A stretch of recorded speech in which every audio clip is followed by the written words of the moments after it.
Kagene mahino mai hoki ne le raki e me le ke hei e tota ko ni ki formahaki. Pea neongo ai kai la ko ia ai whana wako kia ki nau tolu ko ki tota fo auri ko ni. O mana kai ke fasi kana e mana bena ai la mea ki ai o kawai ai ngeswae.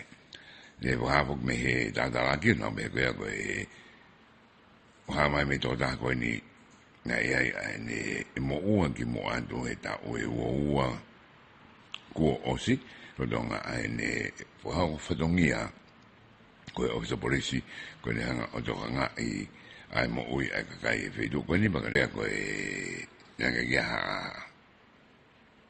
ko wha ko e me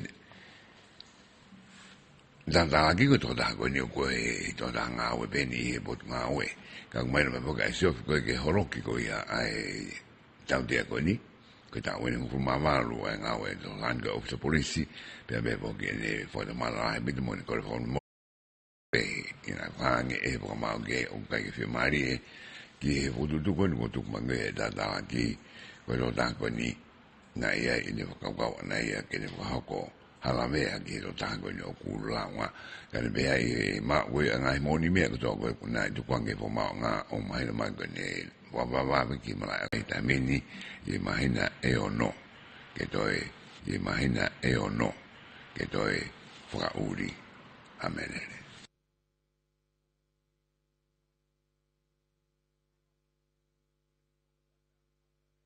O kuma hera maere ai tō ube mo whiwhia ko ia, para makwai o lamba pe mo na tō rai ho e kwa whine, ne o e kawa te gaiba mo e kai tanda i no whakahoko mai ko ia, ai mau ai puranga ke i mo to kon ko ia a seria ke o mai ai misini si huhu be ko mammogram machine ke tu tamagi para makwai o la.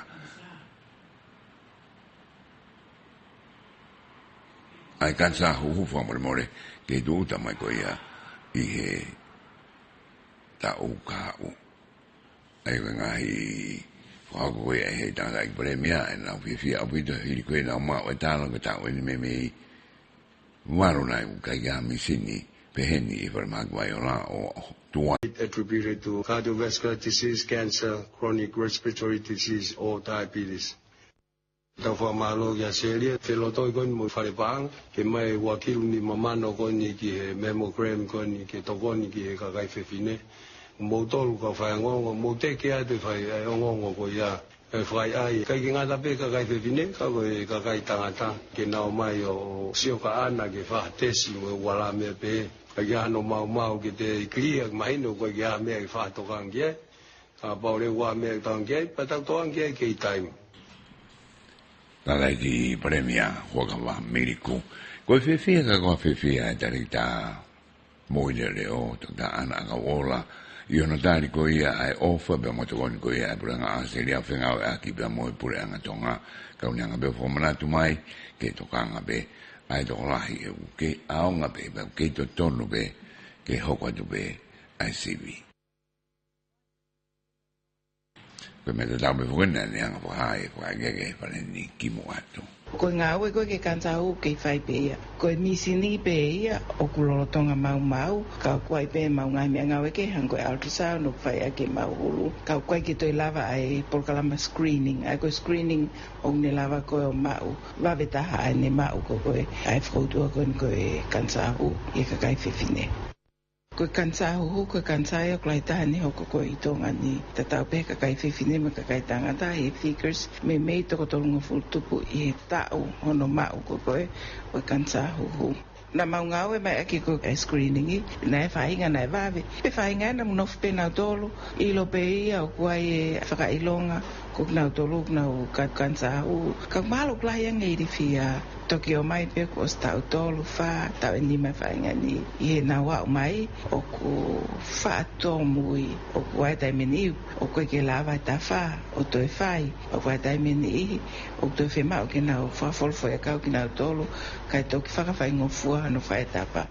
Ai koe tawha ia koe a koe koe tawha ia ke whahawh mo ui, koe tawha pe ia ke tokoni, ke toko taha koe ni koe o mo ua i he kansa o e koe uhinga ke ua e go through i he pala.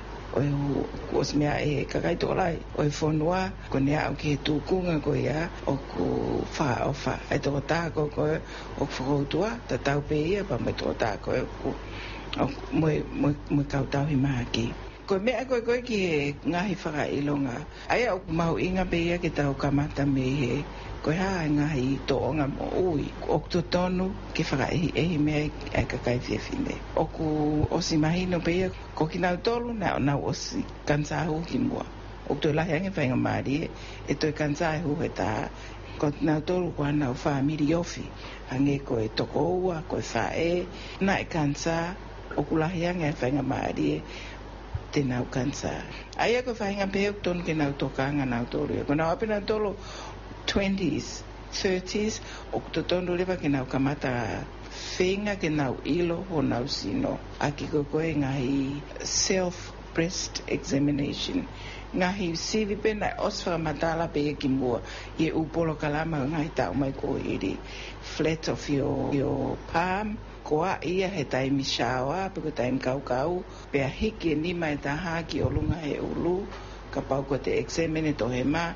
Ko nima he ma lewa hiki ki o lunga, flat of your palm, pa te hanga lewa o examine. Ko i te fota, exam, ko te hanga pe o sivi kita, ke te ilo i e kita e nomolo. Pea ka pau e asimaha mea o ku ngari kehe, o ku te ekiai, na keiki ki whatonga, e koe ngai mahina ko o si, ka ku asifo o, ko wawetaha ki mou mea ki wharemaki.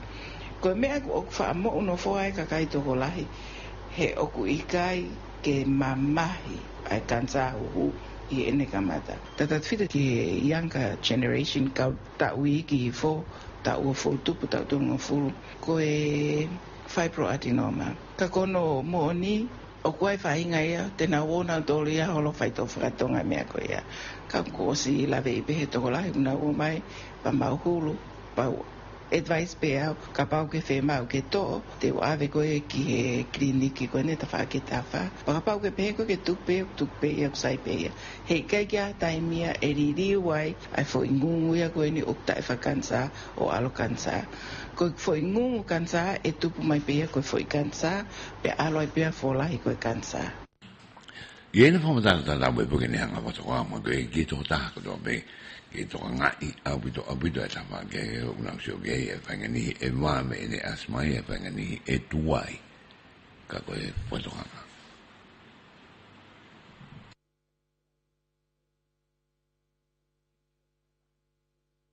kono mooni ku kai ki pe ia ku na tolo kwa ko le dei na wa ven wa ka wa ko le dei o ku to la ya nge e nau mahalo ko hinga ko ki ko na o si mahalo pe na to na o si ilo me ko pak na o si ilo pe na tolo ko kansa u ko ta ya ngai ma ki o ku kai ki fi fra ngo ke ata pak na to no fo folo na to hange pe ko ta hu malu I ko no tunga whakakoia has nothing to do with anything. Waka kai au nau, lere e tunga whakakoia, kau koe ki nau tui nau toki humalu. I tatau pea pa mo breast cancer. Wai whahinga e au mama au pita ata mai ia. O kute sio atu kita, o kuta e ngāli, nai to tonu ke whai moha upe he kamata, upe ke lava ia. E he ke lava pe atu, ko ki nau tolu ko koe ki sai na wako, o koe ki wai whahinga e, nai ke ki huia mahalo o korisi. Koe nau wha pe, koe nau osma ek wharemakini.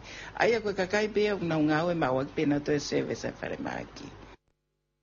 Koe kore pe ia ki kakai e whanua, ke nau tolu koko tonu ki ai ai whakoutua koe ni, ki he whanau, ki he toko ua.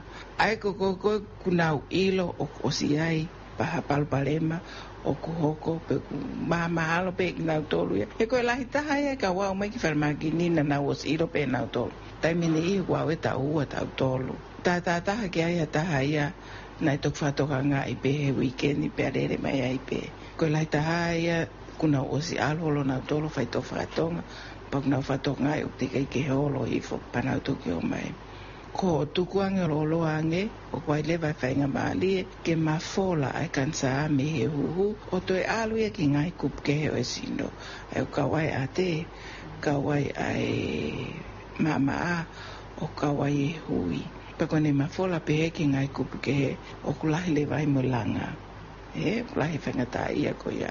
Aia ko ku tatai wharepea ke kakai kau ke ongo i peko wā mea. Oku kehe. Very unfortunate. Ai kai koe ke toi ai e tau mammogram ke whai a ke tau ngāwe. He koe mea ni oku fuwhia mau ia ke kakai whanua. Tau te whito ki tongani he oku lahi ai ne hoko breast cancer. Mimita tau peta torea mo New Zealand, Australia, America, u whanua koe. Ai kokuna osi developed i he lahi koe ai cancer oe. Lagi ko lau tau mai po ke tau Wharonga mai me whakaamu mano whakao ke kakai e toka ngai kina ko ia o mo uidere i wange pe koe ki ono whakai ke ko ia o Dr. Ana Kaura.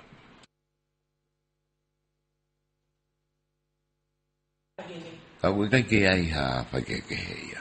Whaalea mai ak pēni e lotangi he koe whakuku whakaoski ai kau mahaki. O ku te kia ki ahafu impact ia e tau ngāwe o whai i he kansa o e hu. O ku kei o mai tō mui pe kakaia. Nau kei o mai pe nau tōlu ia o ku toi kōreangi ke whoro a ngai whui a kau ko i ngā ke holo. Ke holo fufu la mo e kai mai lava ke whai e tawha. O te kia pe ki ahafu impact o e tau ngāwe o whai i anga koe o presentation mai koe a kau maaki ke nau o mai koe ki whare maaki. Aia koe kono mōni, koe ngā weu kei lahi pe ke whai. Hange pe koe mau whaamu. Ka pau e tokoni mai pe, koe ko o katopa pe whai ai. Kai throughout pe he tau. Pe mō whinga i mai ha misini ke lava whai ake a ngā we. He oku tokoni lahi ia. Pako ilo, he keikene tanga ia tuhifo ai kansa. Ko mea ten tuhifa kansa ko ririu e tau tōnga mo ui.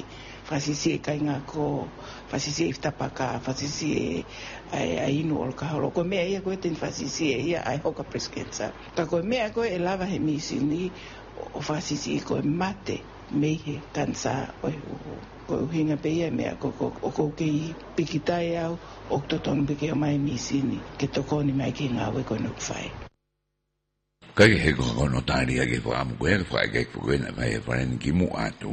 Pero ya me voy a ne fi con notari en cuo mahino mahini e misini i he tau ha un pe mari porque kai ngaro ni tolahi ai a hone ko ha ko me ai ko a ha o sia o e mahina ko o ka topa ngau e ke pintopa que no forma na tu he tau ko do be o e magi ko ni kan e la ko ya na o e tal be ko ka topa ha fa time be ke ko ha ko ki ai ko dale ne kapneti be una honga fa ko mai na honga o Fotutu koe angai a maloro wike ua ki ngā whapure ki he maloro Christmasi. Ai kamata ia me hawe a hiwa i tōpure ruru wa taha Disema wa noa ua tolu o sike hawe a nima tu site a ua sa anuari wa noa ua wha. Whapau ine e premia pe au mai mai whake whoki mai ai ka ngā whapure ki tau fo o i hawe a hiwa i pure ruru a ho tolu sa anuari wa noa ua wha. Koe tēmu koe ni o ku hoko mabe poke ai maroro koe ni ai wikirotu whakata koe hei tau whou ka kumaina mai poke e hou ngawe koe ia ai ngawe whakapureanga e ngatape i e wha i a koto e wike koe ia ke whakwenga maari e kau ngawe ke nau kau atu i he wike ha amo. Maina mai poke ngai ngawe koe o kufuwhi ma o bito ki hoko hoat bena ngawe e hoko hoat bena o tolu ia e rotonga koe ni a maroro kau ke ai ai pot ngai moi pot ngai polisi kastomu pe mo ngai pot ngai ke be no kwa ma ge kai do ga be pot ngai ta hai po ho ke no kwa ma we mo mai na na fo no no ko ai tai mi de na ngai ai ka mai mai poki ko itali ni e kapneti e a wa fitu ko ia o ka topa ka do mai po ke tu ko ia ada round ang ko tau sio ga do mai na ko a honni o ka ma da fo oficiale fa da o e a fa i he pasu ki a oto osko ia ki emleri ka koe koe huma koe ia el ni no pe moto ma koe alola i wano atu i e wike ku osi no kamata wabe ai i ta oni pe kua fufua e toki osi ki sune koe ia o e tau hao i tata tau foki koe hui koe sakron koe ia ko rolang mahel maeni e le hanga o wesia be mau i abito ki motu koe ia ko tiko pia i o soromone o mamau da anga pare e te au whawaru, pe koe te au hiwa waru, ata pe ia, i tiko pia pe. ko mo da ko me o to mo ne me ta na ko do ta ko ya me honiano Dr. Jackson Rakei la ne be ko me ga I be mo e na fai do o ta mi no no I mo tu ko ni mai ma ko firma o bido ya e va ta ko be la ho ko pa le ma do la yang to de fito ni ki fa le o be Dr. Rakei ai na ka wo ki ngai ma ko no kai ko ma ko ye la e ka I fa le ko ke filon ke tu ta ki ti ko pia anuta disaster committee pa ko ne ho ha ko ya ko mo ui pe mo e pe ma anga mo ui pe mo ui ko ya ai ka kai o ti ko pia ma be ko pong pong ko na ke tu ka tu ai wa ka ke pe mo na ki ai ka ko ho ha be ko ka to ta ko ni ki mu a dio wa na ta ni ma la e ka we ki mo ko ni no we sia la a bito psychological ko pem na u ya ki he klas ni ma ko e wa po ti ko pia e ko ta hai ta pigi of historia ko ya ni he ko heri ai nga ma ko ya I Tonga ni ngai me ko nga hi me maka be ko I pu ko ai ko pereti maka ko ya o ku ilo be ya ko atia me ti ko pia ma ko ya I orunga I vai ha ke I come ko ya ka o historia mo ka o telefono be ka o sure ko e una ngawe man ki Tonga ni ta pa ko ya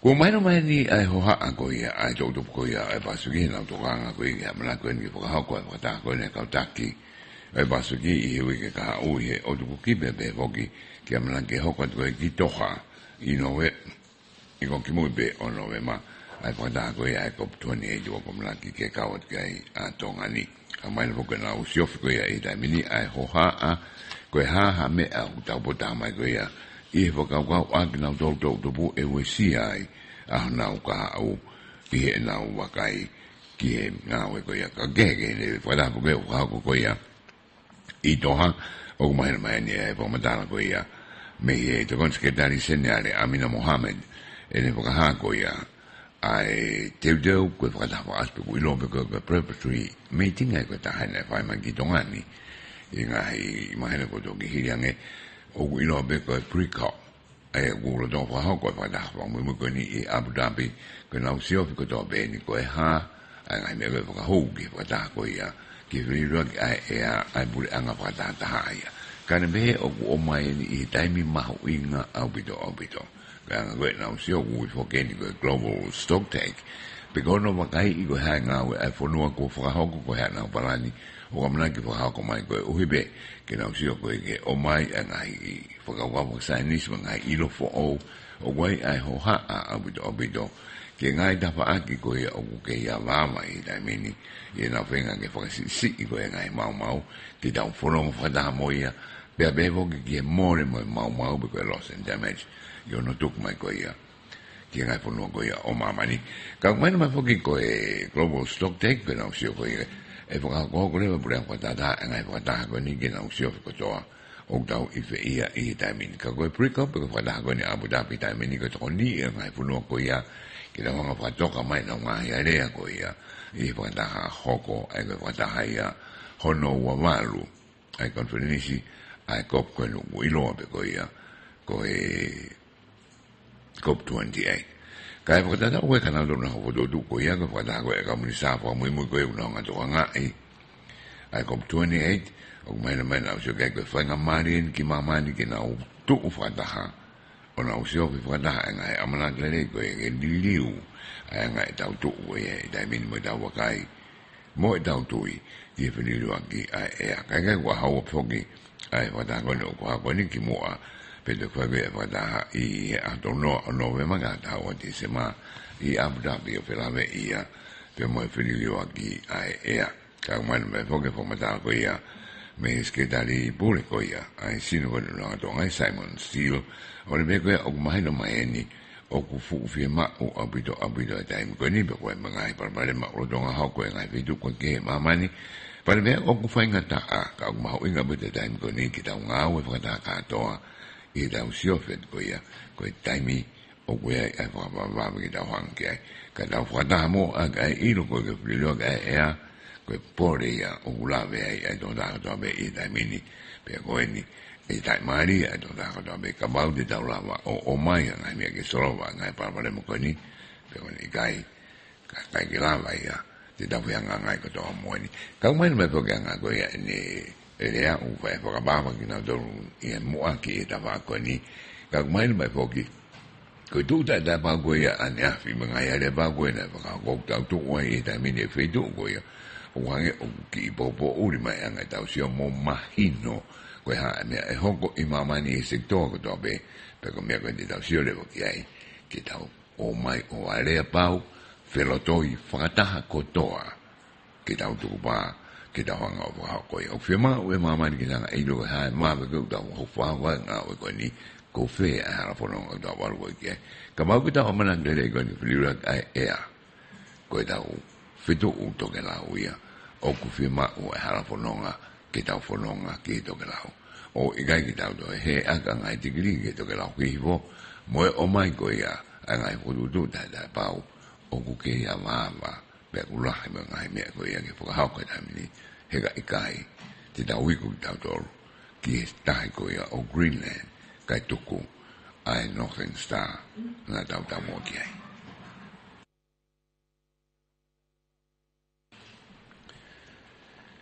O walu me e taimi i taimini ka tani me tau kai ko ia ki ngau a ko ia teknolosia e lahi as ko ia i taimini i ngai tapa ke. O kupuri e toko lahi e ngai sino ke una uwhingau e aki o kamata mono whau e teknolosia o a o kiono whalere o teknolosia kiono pure i teknolosia mo e tau toka ngai kina a ngai mea de leiba ngai mea ko i o nguta whiunga ke ngau ko teknolosia kono o mai ki whakalelei mo hiki ki mu ai mo ui e tō tāko tō be aru e beo whakaru fua mo mamani mo i tau ka ue tai mini ka tō lai me huka ngai papare mau whianga ngai ma ngai whakau kau pe he i roto mai. Koe ko tau si tua whak mei o katopai ai ka koe whakau kau ki lele hoko hoko ngai programa koe ia pena i whakawha ke waa make koe koe ki ngai whatongia koe ni koe i kompiuta mo i toka ngai kina ngai whenga tāko whenga ngai mo ia me he pakau e mi te ki. Oku lele hoko hoko pe ngai programa toko ni ngai programa ako koe tu uake o ngai ka venga mau inga koe ia o kai ngata peita ngata puni kai pe ke tau koe ngai toko i motu o koe ko o katopa pe ka oku lele hoko hoko. Tuke hea ngai programa koe ni kuko tuku atu me whare ni e se aus nei au mai koe ke ane awhi ano kei tuku ai pe ngai programa koe ia ia whahinga whenga ai aki. Pana e whai ai whakatala noa. Ko hinga koe e lahi koe o ngai whenga taa koe o ku whilawe i moe niga o ke ngai kai haa o koe interneti a o ke ngahi mea tala noa tuku hifo mangahi ke mangahi mea koe ia. Koe mea ngau lelei whoke.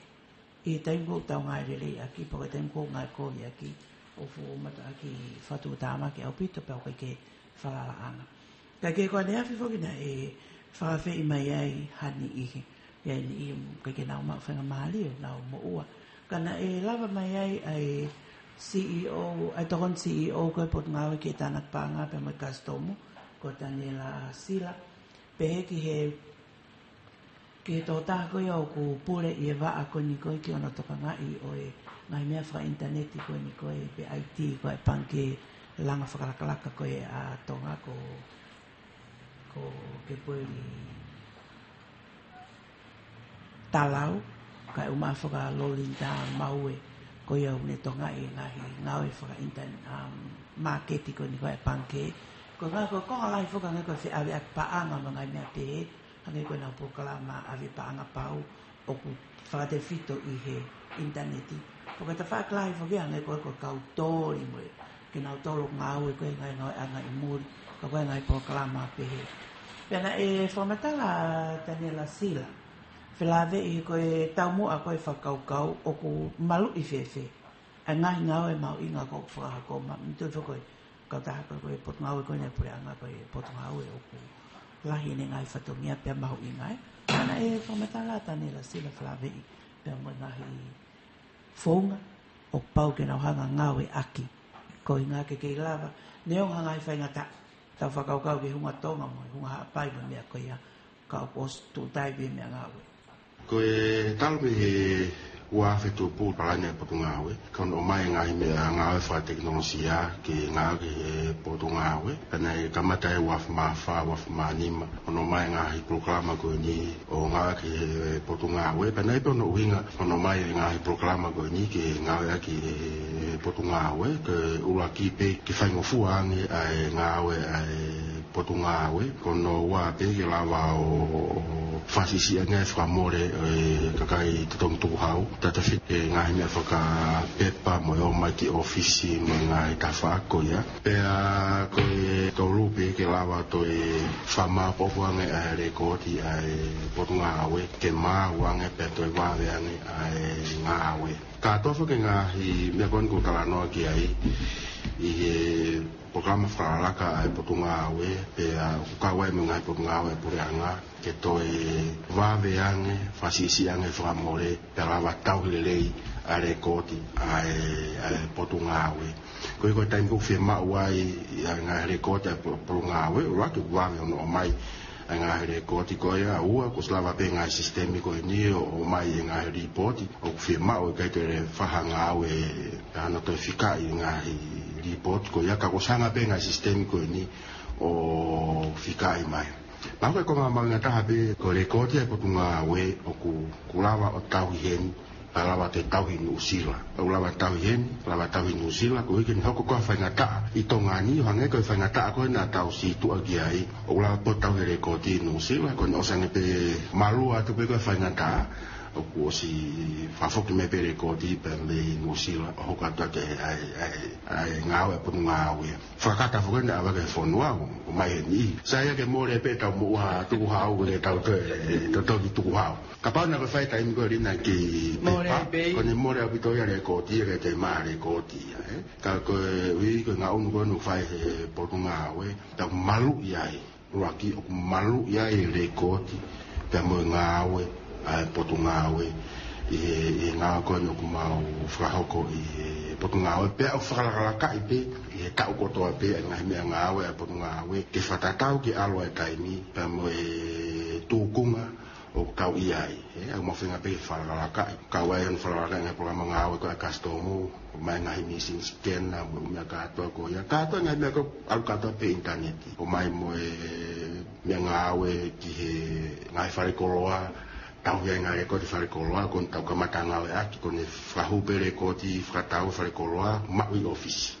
Kon e whahupe maui office, ki mua ia, mo lawe i pe, na lahe pe hono pāo si ngā awe, ai poru ngā awe, me pānga tu hawa e kakai, te lawa maano rekodi. Ka koen, kamata kenu una lewa poru ngā awe, o ngā awe aki e sistemi koe ni, ko taimtua whakatau, ko whahupe whakatau wharekoloa, o mai rewa e interneti, o tau rewa rekodi koe ia, e poru ngā awe, rekodi tatape u mau, ko pe u mau e wharekoloa. Pea i kai koe ia pe, ko mau ngā una tueni ki hono whakahuba e ngai whamatala, whatuku hau i interneti. Nā mau sio pe kia e taimi nai hoko ai e whatamaki, ta tau tuku si tu a mea ai, ka te ome kakai ia, ta ofe COVID mo o mea ko ia, nga pe kakai ape whahuma e nau whai whamatala. Pea mau sio rea mea nai hoko, pea mau te hangariwa te whakalakalaka i rewa, me iai ke tuunga koe e taimini, kono whenga ke ave katoa nai whamatala tuku hau kotoa pe o whahoko interneti. Ki mua e ko whi tuku hau pe uane ngā e atono whahuma interneti. Osto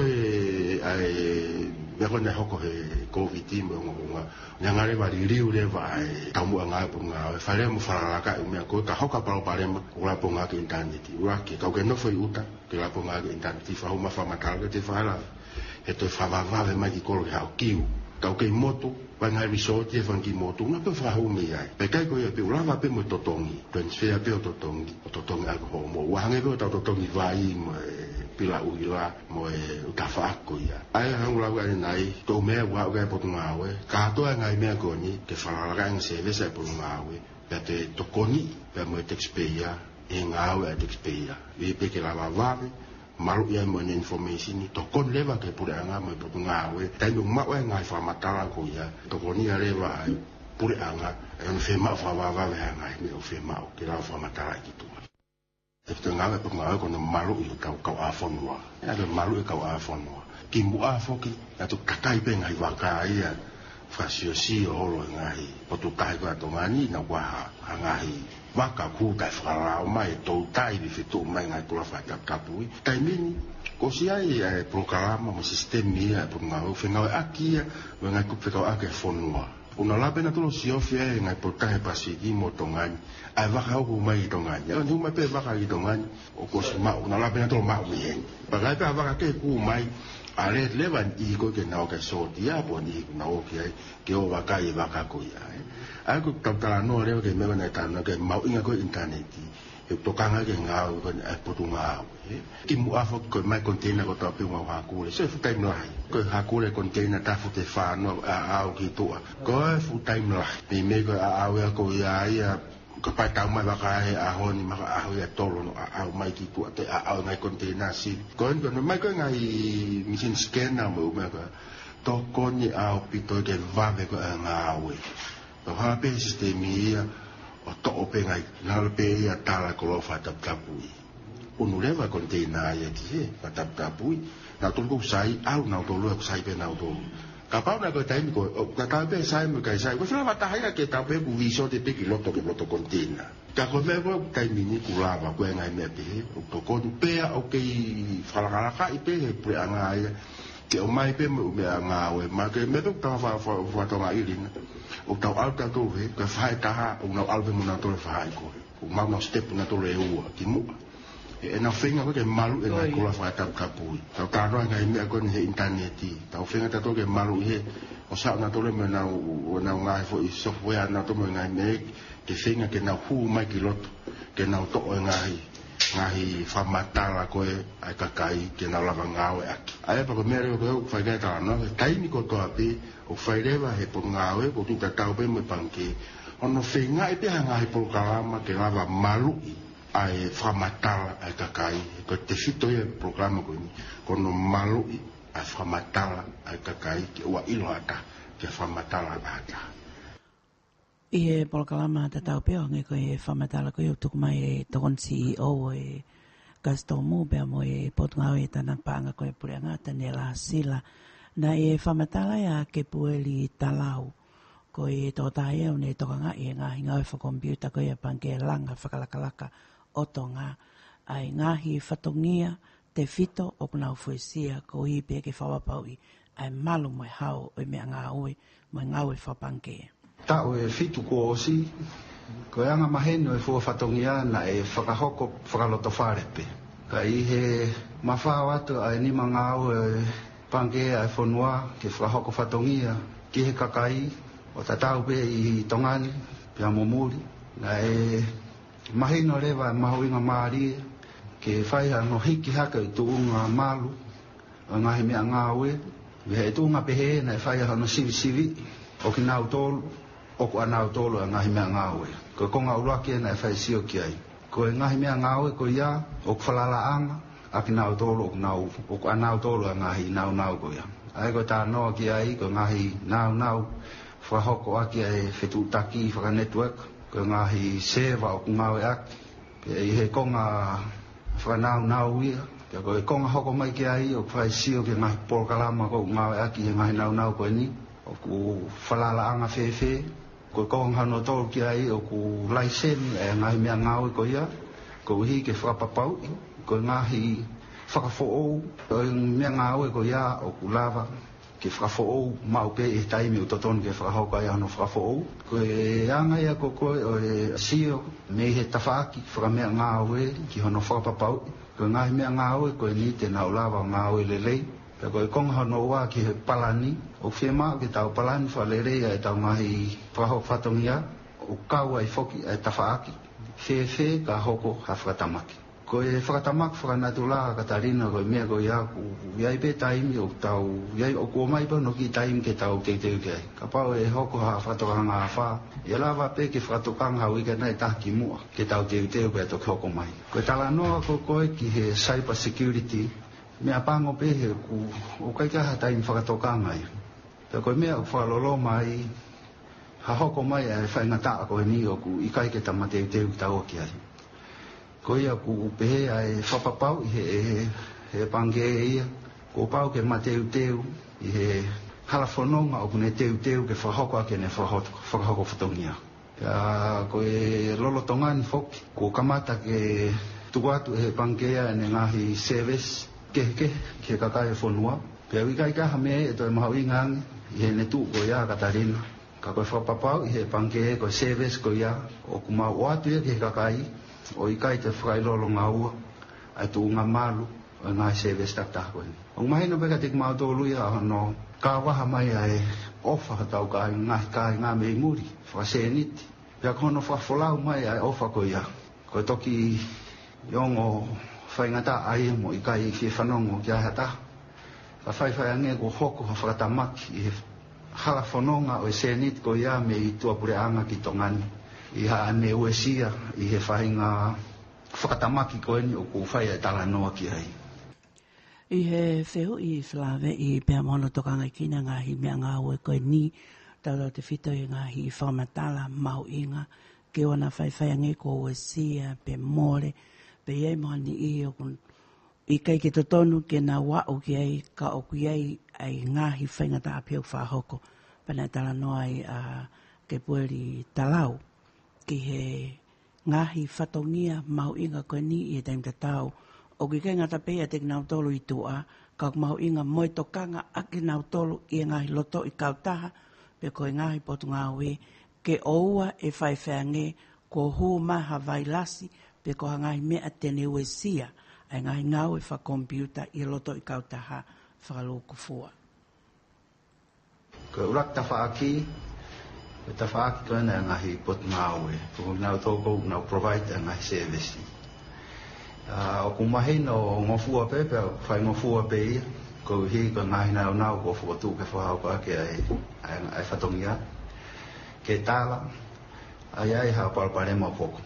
Ko e o kuongo foki, ai taimi ko hoko ai ngahi palparema peheni. Tau te whito peke te tau tō, ko hi ko ngahi whamore whapaanga.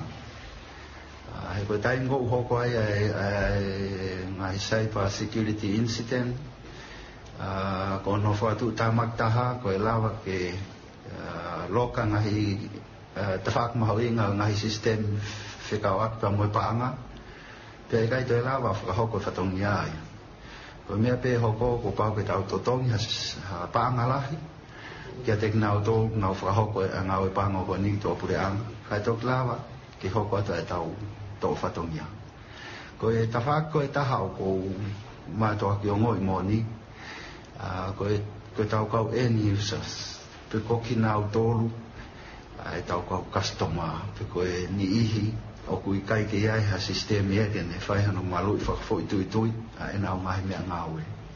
O tala noa, o ngoi mon, i heu ton pe ke o maha ko ki nau tolu, o ku iai mahau inga, he ko ki nau tolu, ko ki nau tolu, o ku teka e wā teka ekonomika ho tau whanuan, ka koe ki hange ki nau tōlu e koe konga si ki nau tōlu ia o e fui se kolo koe ne o i ngā aue.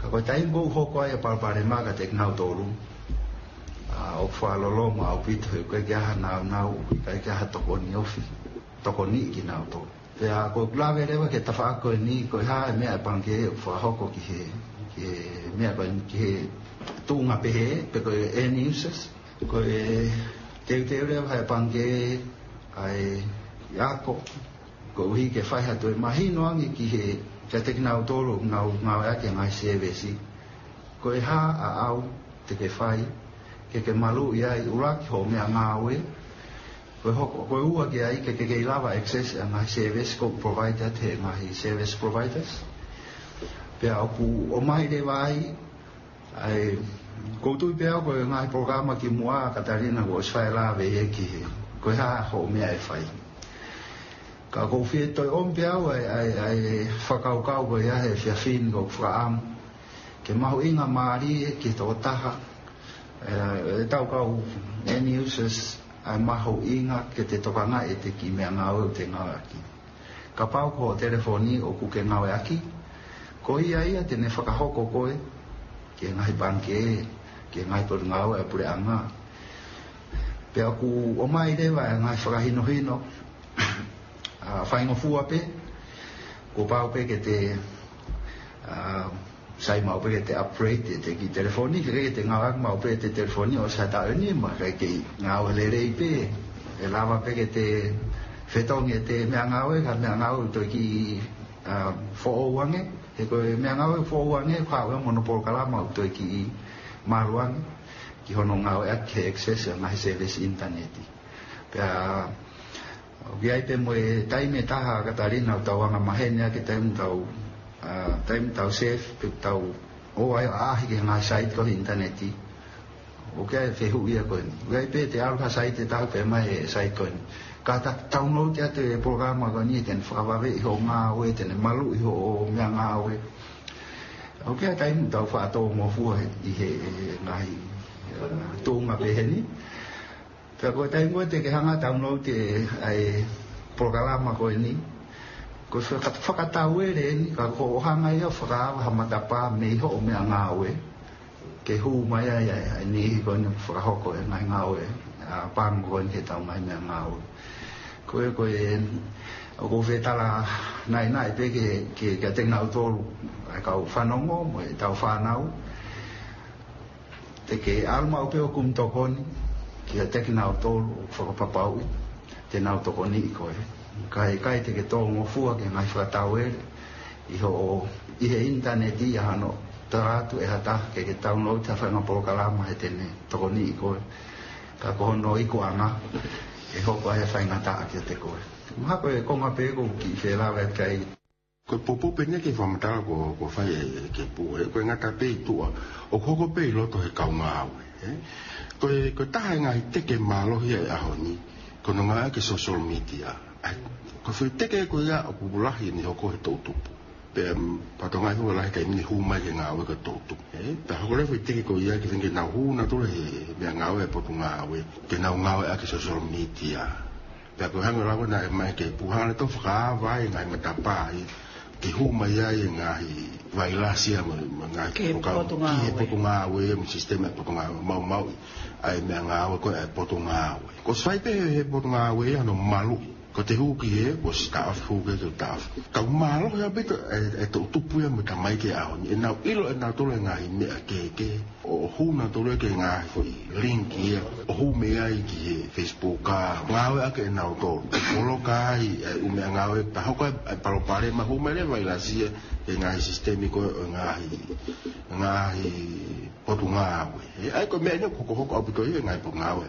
Ai pure anga ka ke tuku ai ngai ka whakone ai ti ono whingai ko toa pe kono cheki ngai mi si ni mo sistemi mau inga fo ke sistemi e kuia ai rekote ka kai fonua te malu e rekote ka kai fonua pe mo ngawe pe po ngawe mo ngawe panke e kon tai pe ku ai ka kon tu ngawe o hi e ko falala o ki fu pe me ngawe ko ngai faile menolo ke sistemi kon e tu pe mo ka pare ma kon e fa ka kai tau whatata peke ula.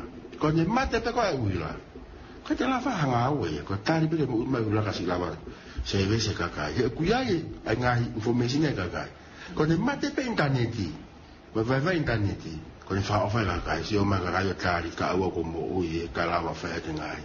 Ngahi ngā ko whahako. He au tātā nua ko e whia nganga ke poe konga ko ia. E uta tau pe whakawhiri mei tua, ka waipe mo ka whakawhiri loto. Ki o atu pe ki whatata ko e diha nge ko lawe. Ko ia. Maha ko ai ko ke mahino nge ka tarina. Ko ia. Ko kai haa, e whai ngata, ka pau ko kai haa ko tō taha pe whenga mei tua, ke kai haa mei loto. Ka pau re, o kia kai haa ia, whenga kai haa mei tua ka o kia hata o taha i loto. E whai ngofua. Wa bea kai haa ia. Sai, kono omi kon koe ki he mea nei lawe kai tanela, kono whakatata tō tō nui. Sai, no whakatota ngā ue i loto api ngā ue. Ko osi whakatu e tanela ia, ai whai awolo ke ne malu ai api ngā ue ko ia. Sai, koe taimi ko koe tai tō kāngai tō taha ngā ue i loto. Ke ne hanga ia open ngai spam mail mo mea ko ia. Kono whakaawa ia e tō taha ngā ue me i loto, ai matapa e hua tu ai. Ai ko wat pe ke mahino ane ai mea e hoko ka pau he kai tokanga to tahanga awe i loto neongo ne no fo malu i loto ko si fai whakamore kono malu i system ko ia ko ne whakawa pe matapa ko mau tai mi ai whakamore ko whai kanu malu e sistem ko ia. Kai ke koe ngahi te whake mau i ngahe ni ka i e whamatala ko a Daniela Sila nā ne pehe o koe kei ke one way pe ko te whake taha pe nau ngā we ka wei pe mai whainga mālia kuna wai ke ngahi tuku i kolo au ke ngahi pot ngā ue me ngahi wheitu o ke kehe i e whamatala mahina whlawe i mo nau ngahi ngā we pe au tokoni mo ngahi whakaukau meitu a ke langai e nau ngahi ngā ue mo whalelei e whai whatongia. Tengo mawhawhai training ko ni mo ako ko ke mau ngai sistemi ko ngā ke internet. Ko eke ko me mana masi ko ngai kauta. Ko eke o ku malu o mo sistemi. O ku malu ko eke be o ku malu. Ai me ko tata no ge o ku malu me ngahi whawhi atungia o koko he taimini. O ku mau tali pe mau tong iyo. Aki e mau whenke mau whalala. Ki he mea ko no mau whenke tuaki. E koe tamu aia ai pure anga, patewete pure anga koe ni, ke whakahoko ake ngai se eves ko ia ke kakai ke whai ngofua, pea waweani ai ngāwe. Koe taha mea ea kua ngāo whatonga e ma unko ni ngāwe ake ngai interneti, ina oku iai tau ataina kakai ke naurea mai ke putu ngāwe. Wai tau ataina kakai ke naurea mai ke putu ngāwe. Koe taha mea ea o ko whenga baka ke ngā o ke kaun i ke kau ngā oe o te mo ika. Tai tāna ke me urea mai kakai. Ko ti mo ana si e rea mai kakai na ke hameke na urea mai ai. Pa wai ni au nau maa na tō he rea mai kakai ke. Kau whahoko maa na urea ana tōria i he interneti. O mai ngai mea ko e pa wako ai ura o wako ai mau tōru na he ngā mau whai. Ko rea mai he kau ngā oe, ko mau service, ko tuai, pea o whiutari e moe. Whae taha mau ika, whae taha, o mōni nau tō. O mōni ka gai, pea mau tō o mai lewa e mau tōre ngahi mea ko ia, ke whalelei a ke mau ngā. Ako tāna ka neke i whae taha, ke whalelei a ke mau ngā oe. Ua ke hua, pea mau whawe lewa ki tua e mau ngā iako, e mau ngā website, whao pe whangi video, ono ako e kakai, ke o nganga e tuku hau ko e mo e anga whafono o fua mo mea ko. Ke tua te interneti, o te hela mawhai ke, ko alpe i he o ako ai. O ngawe ake umea ko e mo e, ki ono whakakato ngai mea ko whemau he potu ngawe. Ka hau lau ka inai, ko whehu e koe aho ni oku malu, me ngawe aki, i o whai pepura ngā na urelei taha, ke malui. E koe lao ia ai potu ngawe, ke malu e confidentiality of information. Ai tō taha whafo i tū kua ne tō tonu ana ki ai ki oto ilo taha. Ki ne whamatara pe ana koe tō taha pua ne tō tonu ki ai. Koe wā pe ka wako whelawe ki ai, e ta whaake taha o mawako matore mea rahi. Pea ko whenga pēu tā roto, ia te au me mo mau potu ngā oi. O tō koni a rea mai kakai ka mau tōru. O tō koni e nau rea mai ke mawako ai. Pea whalere ia e mau ngā oi, e ngai ka whaakeke. Kei koe konga whakea ngai prokalama ko lele mai, pa ko tau whina sa ke ai, o ta tau pe i he retio, ka ma whakonu no tuka tuka i he pe si Facebook koe ai whaleni pa koe prokalama whamui mui taha en. Ka koe ngahi ta whaki mau inga whakea ni e seao se, ko hi ngahe o ku ko lahia pange koe ni koe ki tau whano whakaukau ke ngahi mea mau inga koe nika koe, ai koe tari ia o ku malo au pito, ia ngai whunga ngau e kono ngau e aki. Kai ki ko me puta su koe kek tau whaa poki koe ngai mau ko i tu ano ngau e hala ake more pa anga koe whoko tā mate koe, alo ki whare hopo mo hafua. Ka koe uhi koe malu mo makeheanga no kututu, o teknolosia ino no ngau e tonu aki. Uta su leo ke no re whaingo fuonge ngau e ngai kau tā, whainga tā ke nau tolu mo ta wakpe, malama ke tauhi.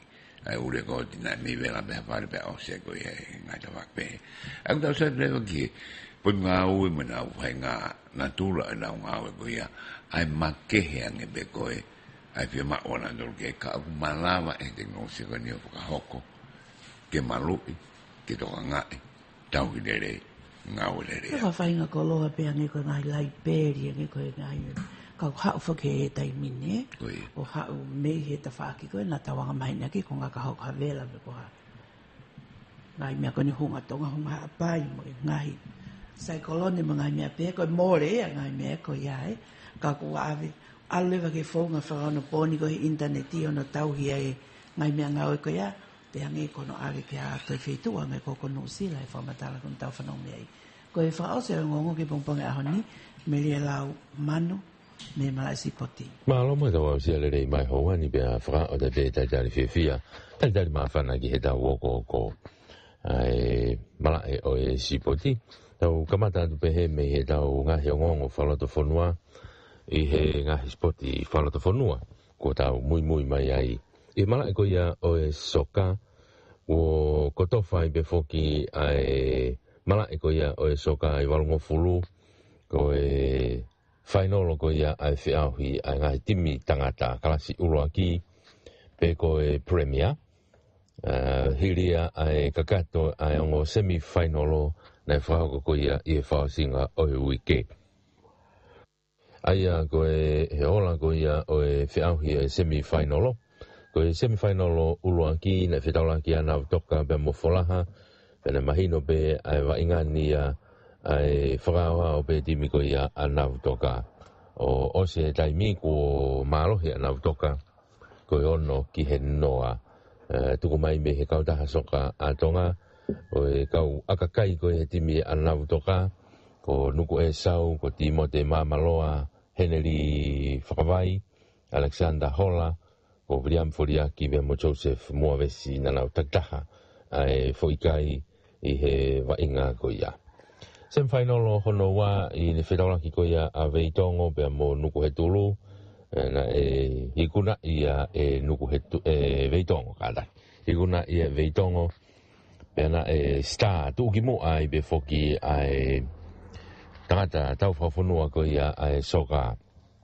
o he maloto poloviri o veitongo a kia ene akahe ia ene foikai e fitu he maloto pe ataki ua i foi kai e ua rewa a fekiafu pe foi kai e tolu a kaisa kefu ai ko e kage ko tu ki mo ai pe ko i kuna ia e timi ko ia ve tongo ko ta hawa ki he noa ai ku hinga ia e una tu rewa a ve tongo pe amo nau toka ke na tape pa ki na ua e whiau hiko ia ai premier pako e kai timi klasula ki ai timi tangata e mala e ko ia o e soka ke i whakakakato ato e pe foki pe mo e whiau hiko ia ai timi whewhine ai premier na e tau whare ia e timi a veitongo aloto hapai a ke kai ko e tahataha ki he noa pe a maro hirewa ai toa girls i whahefa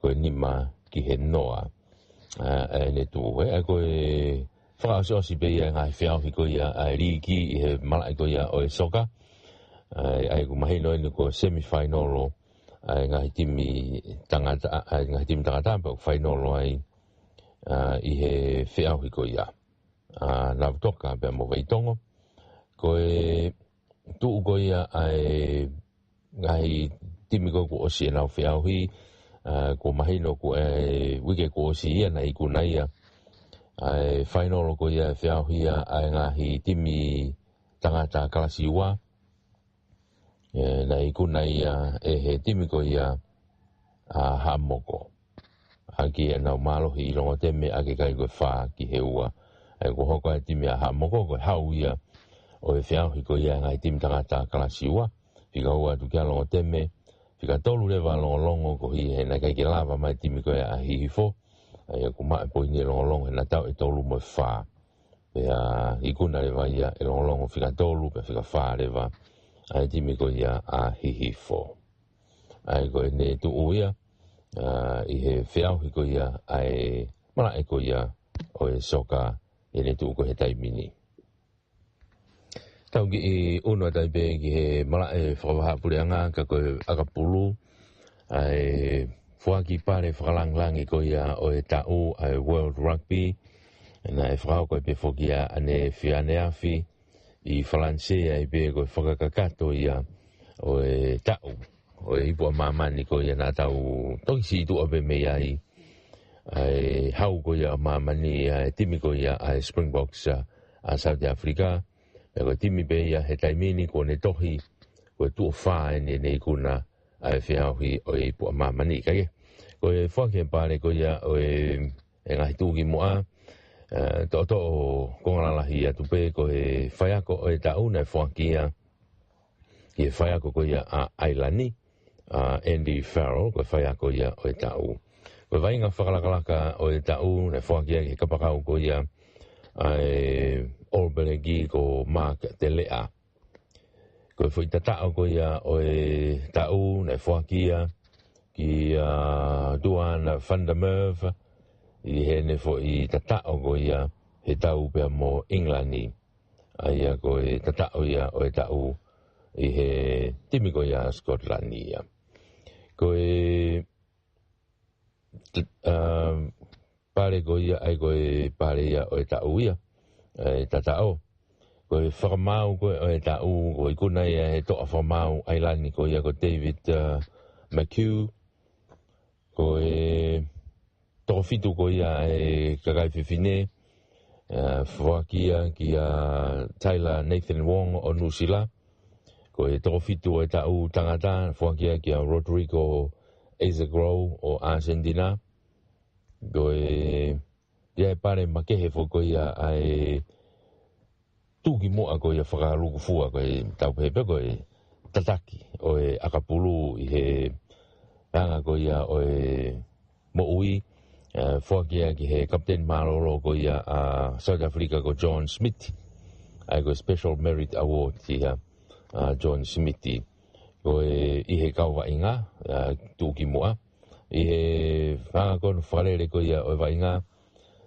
ko Vernon Pugh Award na whakia ki George Nija Radzei o Georgia pena ia whoki ki hono whiri timi ko ia o tau ai na toto ia me kau tuki moa o tau ia mauma tumutumu ke whiau hi po mamani ai ko ene tu ko ia ko kau matatolu taha ko Cheryl Bailey o France pea mo Dead Fulong o Ailani ko huka rewa ko Dan Sheehan o Ailani aipe ko ngo hua ko Ibn Elizabeth South Africa pea mo Scott Barrett o New Zealand ko ongo Breakaway ko Kaylin Doris o Ailani pea mo Figafitu ko Charles Olivion o France. Whikawālu rewa Ari Savea New Zealand. Hafe Antoine Tupon o France. Fesia Richie Mounga o Olberegi Sekenia Bandi Aki Ailani. Senda Kerry Ringrose o Ailani. Pea ko ngo kapakau rewa ko Will Jordan o New Zealand. Pea mo Damien Pernod o France. Pea to reo kolo pea toa France ko Thomas Ramos France aipe ai ko timia o tau ko fili ko ia me World Rugby pe ko tumu fo ko ia o ngai pareni ko tagata va inga o tau tau to tani ma ko iguna ia figavalo pe ko na ai Olberegi ko Ari Savea ai ko tagata va inga ia o tau o wanoa o tolu ka oku tana ke tu foki Ari Savea ia ke kau tuki mua Olberegi ko nau fau mai he hala ko ni ko nau ikuna ai pare ko ni ai ko kawai Kieran Reid ko Brody Redalick ko Bowden Barrett Richie Makoa pe mo Dan Carter ai ko kau tama Olberegi ko nau ikuna ai pare maonga ko ni i ngai tau ko ia ko tau si do amei ai pena fai foki a hono whahu o ngahi hingoa ki he mamaloa pe ko Hall of Fame o akapulu i mamani ai ko toko nima ko ia nei kaua toa tonga ko ia me he Wallabies ko George Smith kau ia toko nima nei ko kau whahu ia ki he Hall of Fame i he whaki pare ko ni ia kaua mo Juan Martin Hernandez o Argentina ko Brian Habana o South Africa, ko Thierry Dussutois o France, ia mo Dan Carter o New Zealand. Ia ko kau tuki mo ia i he mala o akapulu, ko whaingamari ke whakahuho nau hingoa ki he Hall of Fame oe akapulu a mamani. Pegi he koe kakato e tau wokoko, oe kakato e beia e tau wongongo.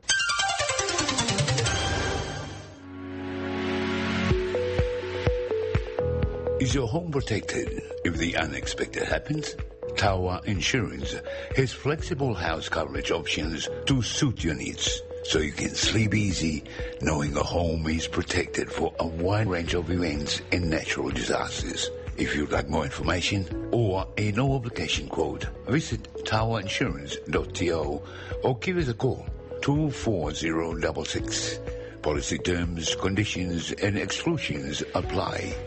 Visit towerinsurance.to for full details. Giving you the very best. At QFC.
Mahalo mua ai laumali hau eiki. Pea lelei ai tonga kotoa pe, wa o te mo tolu. Ai ui ko ia ho mo proklama whama whalalea ki he pongi fo o ia koeni. Tau whawhetai pe mo a i he lawa ke tau to he kau mai i he aho koeni e fo o e taha. Ka ko e aho whakawhati whakieni o e hongfulo e mahina. Pea tau whamalo ai, ko e uhi, ko e tau kau he lau he kau i he aha whakakolohi a koe ni. Pea ko iau whia e whinamatoani ke whai hana o tātai lelei, a e tonga kotoa pe, o tau kau whataha mai i he polokalama o e pongpongi ni. Pea ko whi hatapa o e ngā lua pe, o ku ke mea mai me ai, whia lahi a polokalamani, ke tātai lelei koe, i he whawhainga maare ho taimi, ka ke kau whataha mai mak mautolu i he mōmeni te whakakoloa koe ni. Hange koe ko lawe kei ki mo a koe aho tūsi te whakieni i he whuwhanua hawa i ka le ka koe whakahako whatongia whai atu he hoa ia koe ni, koe whakahako whatongia atu e nia, pia me he paenga Vake Tali Folau, ka koe substation in Seattle, Washington, mei he Pacific Northwest ia, mei Seattle i he pongpongi whakakoloa koe ni. Whai atu peha ki tak mamata ke mautolu, mei he kolo koia o e malata mo e taulanga o e matai hui, ko e pongpongi koe ni, o kui kai ke fumata fia ana tūla i he kolo o e malata. Peka neongo ai i kai ke mata fia ana tūla, tuku ke tau mata fia pea ki tau tolu ia. Ko e uhi, he tau kau tau tolu he lau he kau, he aho koe ni. Tau tūsi i pia tau wakai pia ki mui ke te halafononga na tau fōu mai ai, tau amanaki ni ke tau rea māwahe he aho ia koe ni. Ki he hongo fulu i oi mahina, ka tau amanaki atua ki tau tolu ke tau te lelei, a e Novema ka koe hongo fulu mātahaia o e tau i he apongpongi. A whoke no kutaku he fuwhanuani, i he lea whakapapalangi, ko he aho Halloween i eni, ka e tau whakatonga e ki tau toli e tau lea, ko e aho eni o whanga te wolo. Pene onge pe ku mei pehe pea nā tula, o ngā i te wolo pea nā tula, ni whakapopo uri, tuku pe ki tau mari pe, foto mari pe ki tau tolu he pongpongini, ko e hui, ko e tau kau he lau he kau he aho whakakoloa ka ko e aho o eni, ko toi tānak mai mā ki tau tolu. Ko ia e au ku whia lahi a polokalamani, ke tau leak mō tolu mo e whakatau wange pe. Na e a urerei atu a ngahi o ngongo ko ia, ne o atu pea mei he e tau polokalama, ka ko e hauhanga tonu ia, pea mei he walwhitu poine nima, i he o ngongo ko ia o he pongpongini, na lawa ke tuku atu ke mea mawakai ki ai tonga kotoa. Keke he koe tau polokalama whoko o e aho ni, ko e aho tu site whokienia i he fuwhanuani, pea mohono taimi, ko e tau taimi, o toi pe ai minite wano, pea hoko to tonu ai taha ho atahe fiafi.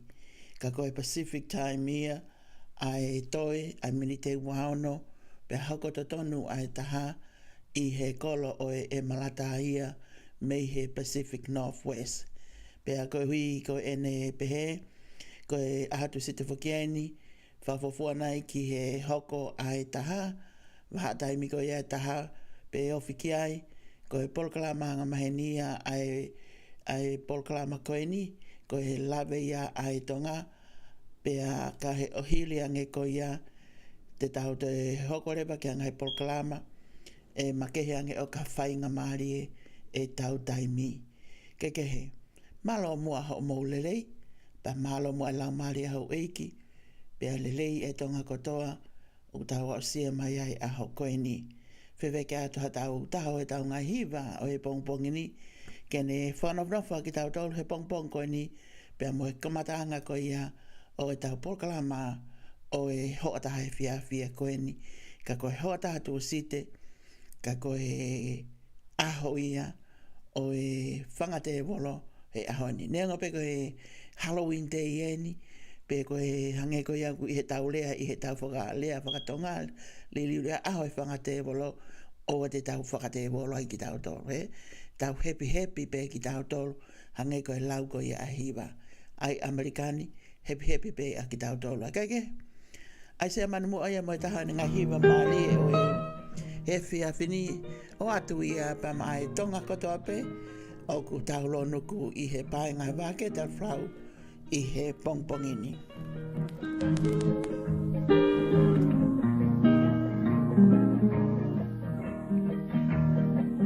Sei ni fuatapu ko si otole, sei ni whakamau e o whamaheni, he i kai lawa, ke to e veteki, o tonga lutuku e o whamaheni.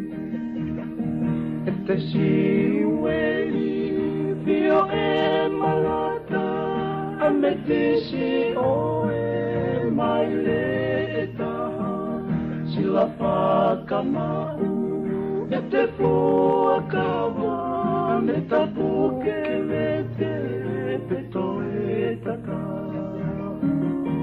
I se isa e pe e fefe nai, e te owa ke i vai mate aki, e owa mo oni, e le tupulaki tuku aia, ke umate ai. I uniti e ku o whali o apua mawhana, kisi o vingoa, alati e se o toka hoa, te utau lewa, he hao. Ne umisi e mafoa ayata, kua hoki e o whana, o to e tatala, ke u a o inu, alo i mata, ko e fua e ku, o whatoko ta. I se isa e befefe nai, e te ofa kei, vai mate aki, e ofa mo oni, e le tupu aki, tuku aia, ke umate aki. I se isa e befefe nai, e te ofa kei, vai mate aki, e ofa mo oni, e le tupu aki, tuku aia, ke umate.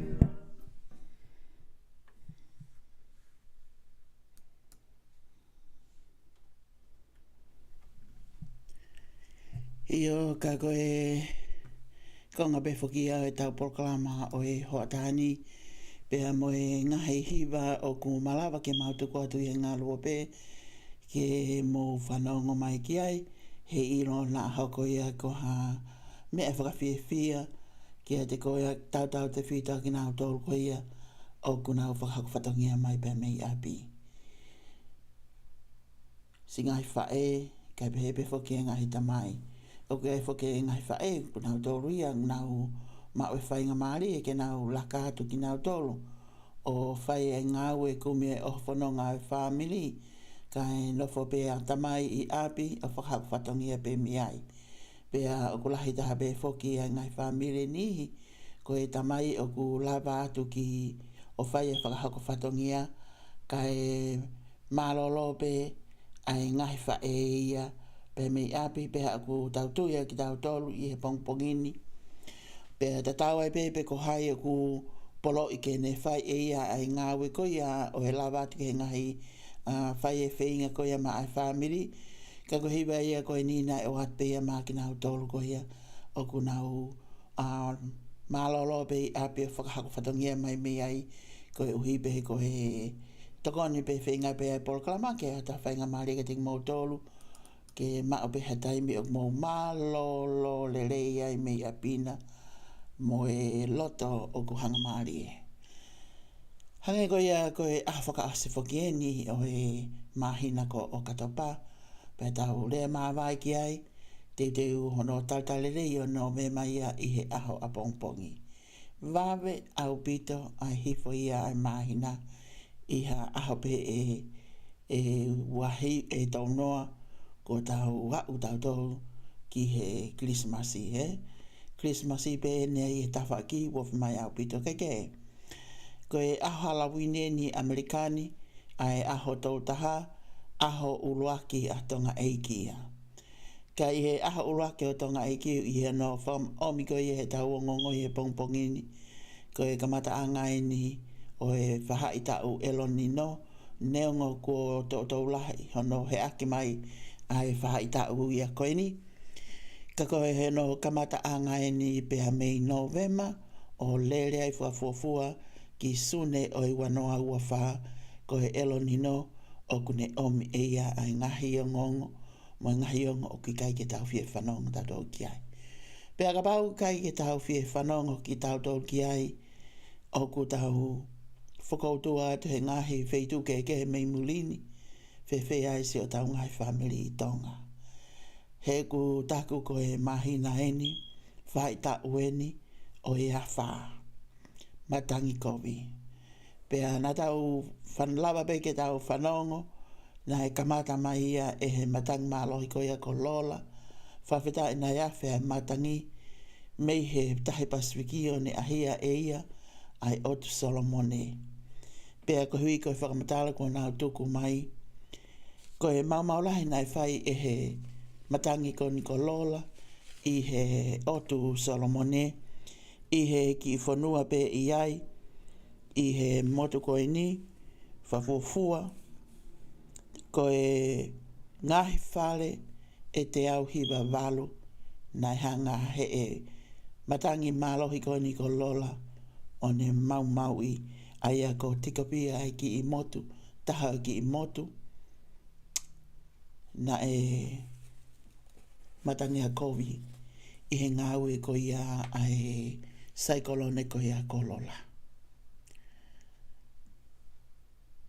Aia ngunau pehe ko e kamatanga ia o e whaita o eloni no ia e ne ngahi mawhi hunga. Pea pau tau whanonga tau tau ki ai o kui kai ki a tau fia a tau tau le taha ai. Wanoa ai ho tau ngahi family, nau whakautua i Tonga, tairiri pehe taimi kotoa, koe fuwhahai tau loloa e ni ai arotamaki. Lolo Tonga koe ni o kuto ai fula a lahi e funga whanua, ta whawhetai pe ki tau tolu ka pau e tō pe a Hawaii, ke whakawhonu e ngahi tanke e, ke toko ni i ho tau kakai he kohi koe vai, koe tahai a ha mea maho inga, o whia mau e he tangata. Koe vai, koe konga pe ia o e mo ui he kakai ke ai Hawaii, kei ke ilupe te tau whewhe. Lahe ngai mea u aunga ke ai vai, ke lawe i pe koe, pe au lawe i e au, ai maho inga o e vai. Pea koe hui koe whai tau ia koe ni o e elo ni no i hono whahauko mai, mei Novema ki sune o e wanoa hua wha a e nau whe ao, pea mo e whai tau ko ia. Lolo Tonga pe koe ni o kunau whe hanua ki i he momoko. Momoko iau te kakea o sia e Tonga ngai a momoko pe, ka koe ha, te tau to e hanu nai ke whewhe. Tala e hai, ko ha mea e lawa, ke li liu, pe whai e ha tangata ha whainga whaunga, e lawa ke li liu ai e whai tau ko e ni, ka koe toko taha behi i olunga. Hange koe lau te tau malawa pe ke tau hanga o li liu, ka pau te tau whakamato ato, i he tū ulu tui, pe tau tui, koe eke he tala noa ia ko ia. Ko tau tolu ia ko tau tupu anga ki tau tolu mo anga e tau tui mo e tau mea tau whakaukau ki ai, neo ngoi hanga he mea ku tae malawa, ka kapau pe te tau whakamato ata ki tau tau hange ko ngahi lotu o ku whahako i he pure anga tonga he mahina ki he mahina. Polo klama lotu au kai, whakamao mo vete au kai. Pep tau tui pe ki tau tolu. I hai pe vai a e tō. Pep tui pe a ki tau tolu. Ko ngahi matangi malohi a koe ko nau te waki mai nau tolu. Tau whakaamu pe ki hanga he e tamai o runga o a whe ia ki hanga he wheituu. O ku nau nima malohi. Mo nau sayange ki nau tolu ki tau tolu. Ka ewa te nau hanga huesia ki tau tolu. Ko novema ia a pongpongi. Ka ku novema whakatonga ia a honi. Pea mo ngahi o ngongo ko ia ku nau o mai. Pea aku i kai ke fu matangi maari ki e tau whanongo. Pea ngolelei ki e tau whanongo. A e whaita o ia ko ia o e elonino ia i tonga eiki. Kai ke he. Ta whawhatai pe mua ki tau tolu. E si tō atu ka ki nau tolu whakai tau ni ihe o ngai whamiri tonga. Wai hana o ngai whamiri i he whonuani. Malawa ke tau whai atu hangahi tokoni. O hangei ko whakatamaki ko ia. Ko ngahi api e te au hiba walu. Veu ki molai ki ia. E matang malohi ko ia ko lola. I he ki motu ko ia ko tiko pio. I he otu motu Solomone. Malo a ene a whea atu a wheitu ko ia. O ku neongo pe i he no whakamatala i he ngongo ko ki motu ko ni i he a wha ko ni he tahiwa walu taha, something like that, na ane hanga pe he matangi ai o veu ke ki motu ko ni mo ni hanga mau i lai. Ai a ko tu o ane a whea e matangi o ni hanga o mau i mo veu ke ki whanua ko ni. Pea koutou ia whakafofa pe ia he koe lahi ngahi wheitu uia ke whai e mau angata koni mi ai. Pea koe whanua pe ia kutu i otu mulini o ku nausai pe ki nau tolu. Ka tau fia pe ki tau tolu. Hei kai ke tō ia ki ho tau motu kotonga. Kake he. Koe anga ia e tau whanonga. Te tau whiao pe hei kai ke tau mau pe. Lau ia ai tohi matolu. Ko ia koa e ploto akaka. Tohi matolu. Hei kai ki tau whea pe te tau mau pe lelei. Tae te tau mau ai pia moe ko vi. Ka koe mea mahu inga. Koe tuku ki he tamai o runga. O hange. Koe mai moa poto. Atupou uruaki. Nai whai ko ia i bongono hono tuku a Tonga ki langi. Pea ku tau whakawhita i ai koe uhi. Koe nekai ke tuku a Tonga ia ki ha whanua na e tu maarie. Ka whanua na e maalohi. Ki ha whainga whakaukau. Ka koe mai moa poto ia ho tau hau. Na e tuku pea ki tau tolu i pauono ki olunga. Pea aku, koe mea ia aku o tau tuia ia ki tau tolu. Koe nengo ai fuwhahai tau kovi koe ni koe moi taimi loloa. Mei novema ki sune o i wanoa ua wha te tau whiawa ia Tonga moi elonino ka hange koe lau. Kai te ata, kai ia toi whakapopoto i ke toi lava ke liliu e climate change. Mo ngahi mea ka hatoa ko e ni. Mo ngahi whakai haua anatula. Ka i he tui ai Tonga. Ko hui nai tuku a Tonga i pauono ki olunga. Ta malawa pe tau tolu. Tau whai ngahi whailau mo ngahi tuku pā. Mo ngahi lotu au kai o whakamau he pure anga. O li liu. Ai tala ko ia ko whai e tangata. E lama pe ke whihala ki a mea hano kotoa. Keke. Whaambe mo atatalele, nau tolu kwa ni nau tau ka whata mai loto ni he polkamani. Whamalola hea pito ki a plotu aka ka uma atu kwa nge mawia. Mele moala fisi. Ka peheka Marian Maile. Malo mo asi ka umai Marian mai whakarea mai. Pea pehefo ki a whatai maka. Ka uma kolinia si salote makasini. Lindsay po me e moki mau tolu kotoa pe.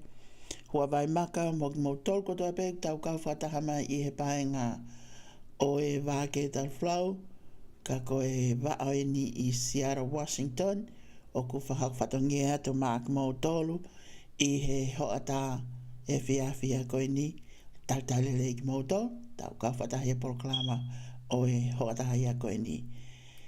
Hange koe ni whakawhata nenai, e whiawhi I tūsi te ia koe ni, tolunga fumataha o e mahina hongfulu, pea mo e te waki ko ia o e Halloween ko ia I tu mo ke ato e taha o taunga hiwa o e pongpongini ke whaleru pe ke motolu tau kauwhataha I he whanongoa e polkalama ko ia o e hoata e whiawhia ko e ni.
Ai sea manu ia mo e taha o ene ngahi hiwa male I he pongpongi ni pe hau tau tu I whakataha pe o ku whatawange pe o ku hongo mali a hiwa pe hau tau fie whakataha pe nengo pe utala mai he hiwa o ia ue se te tangi loto he mamahi ka koe ngahi ai hoi ne ke tau mamahi ai tau tol tau whakawhio tau ke Christmasi ke tau happy ki ai pe toki tala mai lewa he konga whakamui mui ai puna ke tala mai lau kau anga ia e te nofo mahamani ka pau te tau fia pe ki tau tolu ia neongo ai whakafua ai o iawe ai lau ia ahiwa a se te tangi loto he mamahi mahalo pena e ki taimina e whai ki manat mo dorgo ia mo te whenga ke mo manatu whatatau ke lau ahiwa o ato e whai ha foki a whai ha manatu ko iku anga ko e o e manatu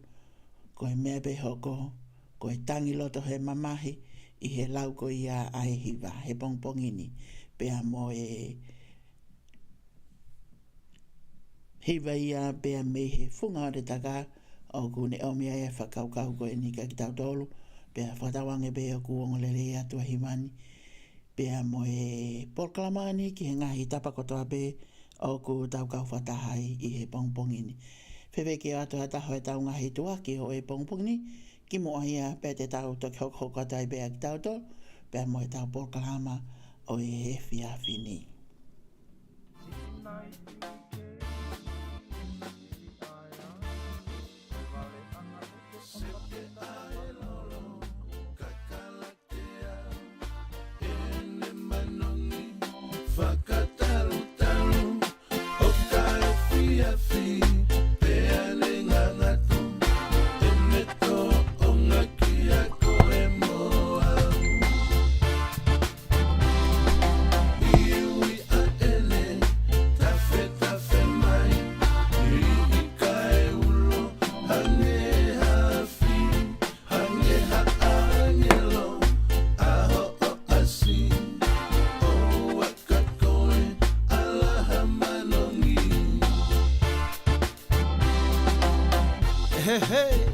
Ko iai halolo ia ko ngahui pea vilopi, pea mix mei palataisi.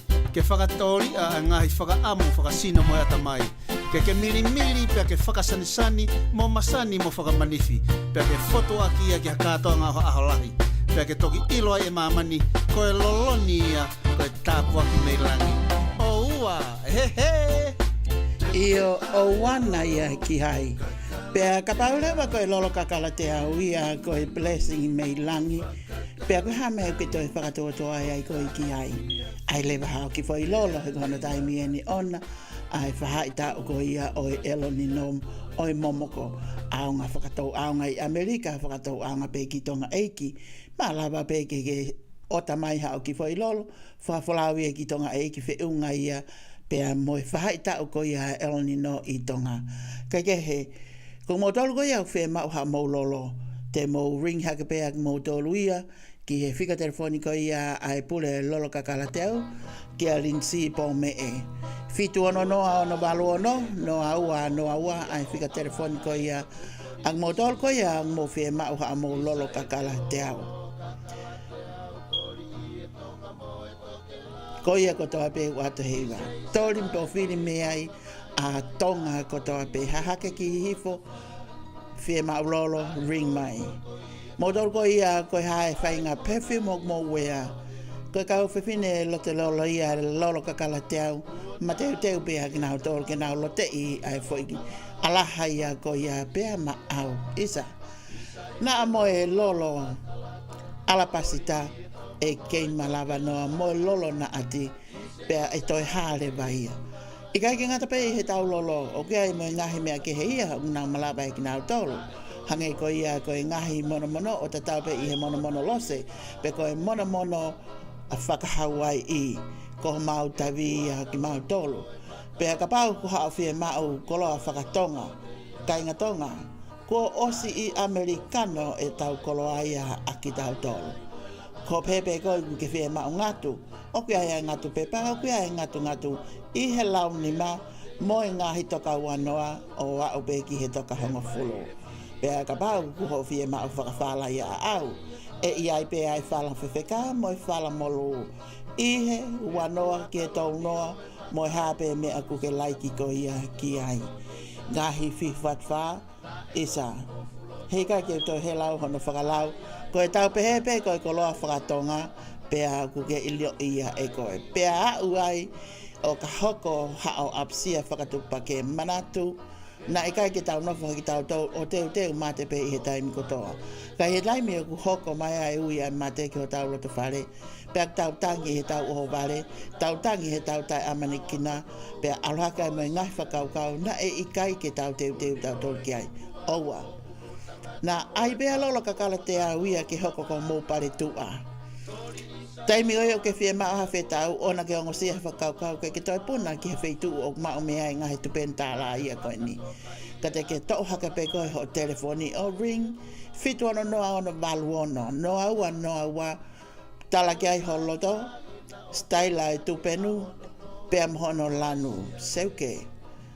E ha ere mai peho o foi feta au kua osi tui ia. I ai hono pūlou, i ai pa moe kafu aha o paia, ho pekia. Kako mea kanoni aki, e to he kea mai ai pea moe katoliki vai kua whakanamnau kotoa ki ai e lolo kakala te au. Pea toi hale vai iyo, lolo kakala te au wai pea. Fitu ono noa, ono walu ono, noa ua. Iai mo ngahi matasi o tang, mo tol koe whea mao mo ngahi pesi hou eke whawhine, o ku kamata ke alatu ene whaita o e whaki mea o wha, kono taimia o lolo kakala te au. Ko iai, mo tol kotoa ngahi mea ko ulawe ki ai, mo hato e ngahi mea pe koe ki ulawe ki ai, te ke ringi pe koe ki a lolo kakala te au kua ne mau kotoa e ia kato ia ngahi mea ia ko ia i he fitu ono noa, ono walu ono, noa ua. O decimo si ene Iki vai e o tu ferenite Mili e tonga kotoa pe Tukula umea e informo e Lolo fili e kakala la mea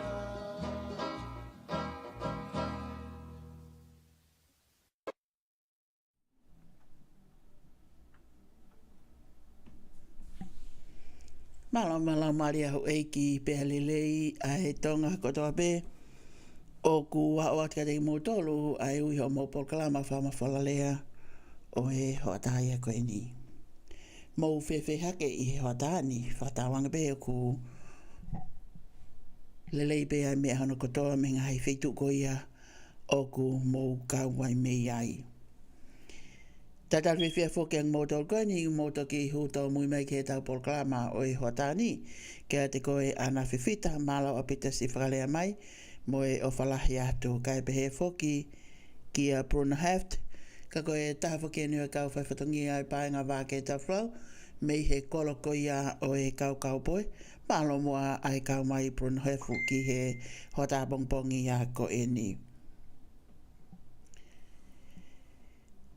Ko ia, ko e kei pou pea Bruna Heft ke he lolo kakala te au whokia, mai ngahi alaha ke he, Ko ia ia ku whiawhia e polklama mo tau miki ho tāni, osi ai miniti e whā, pea mei he taha ho a tā ia.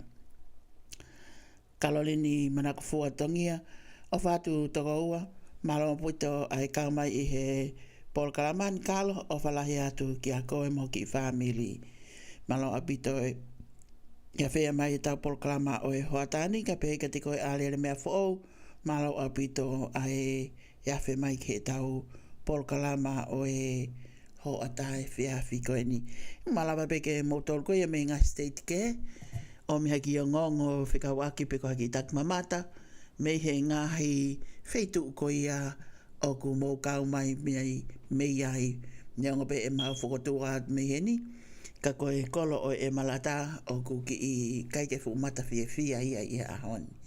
E o ku langlangi kovia a e taulanga mata i hui i e ahoni. E pehepe e toki au ke hauai fia e toki asimai mata o e laa whawhetai. Whawhetai pehe mea ngono kotoa ka asimai ai mata o laa kene whaiho tau whakamawhanai pe au tau fia pe. Tau fia pehe mea kotoa kaike hatai mea ke tau hanuai ko e hui o ku whōnou pe he tau mo ui. O ku whōnou e tau mo ui a ki tau tolu ia. Ko e tau polkalama whoki o e hoatani ko hokototon kua osi ai militi ia e ono pe a mehe taha hoata.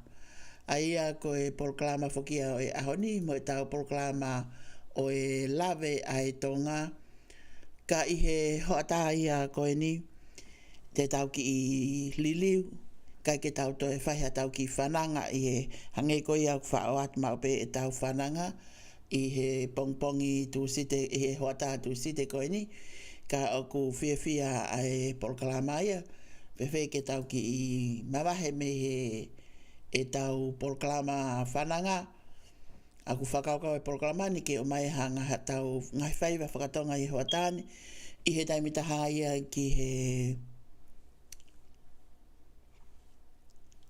tahaia ki he ua, pea kai e maharape te whenga ke o atu e taha e tau ngahi, mea mau inga i he press conference ko ia ai paremia, ke tau ke hoko tai pe tau whanongo ke ngahi mau anga ngongo, pea ta tau ai pe ngahi mau anga ngongo, kako e ngahi fuatuutuu kua whai e he paremia o Tonga maha ki tau tolu, pea ko hui o kulahe ngahi tālanga, i he ngahi tae whie maarie, i he ngahi taranoa, i he ngahi mea o ku hāta e mahino, ki he kakai o Tonga pe taimi te tau pe whoki, o ku iai el taimi lahi o ku kai ke mooni e ngahi tālanga u whai, pe a kohan hui ngai o ku whakaukau ai ai paremia o Tonga, ke whakahoko a ngahi polkalama koe ni, ko hui ke o atu ai a ngahi tali, ke ngahi whakawhehu ia, ke ngahi tukua ki i tae mooni, pea mo ngai fotutu ai pure anga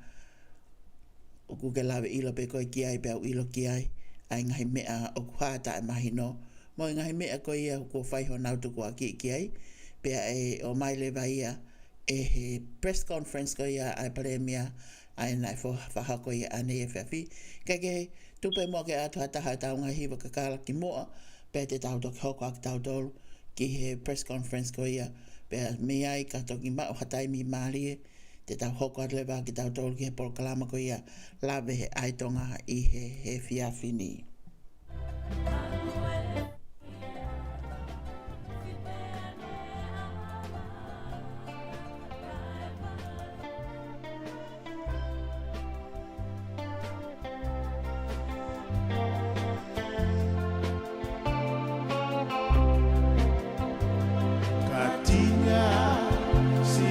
Sei manakoa Alaha kapuiai asiete ofa Hasi no mai hotonga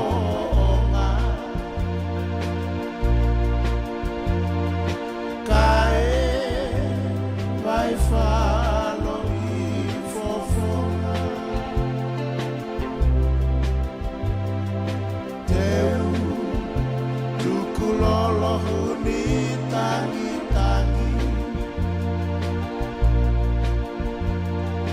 Kae o atu eku o whamate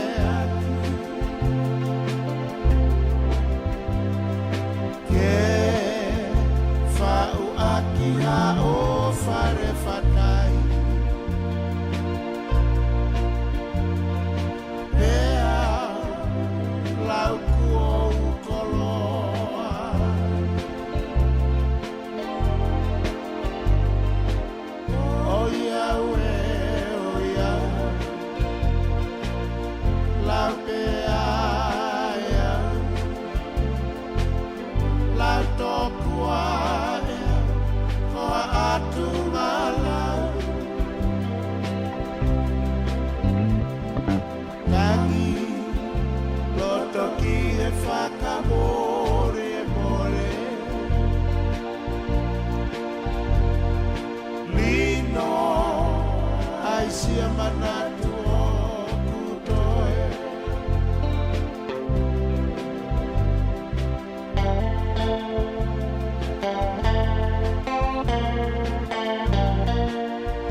whakamore more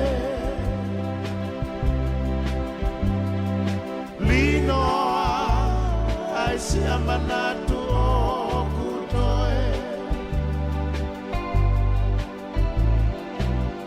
O Yahweh, O Yah Lau pea ea Lau tokua ea Koa atunga lau Tangi Loto i e whakamore more Linoa ai si amanatu o kutoe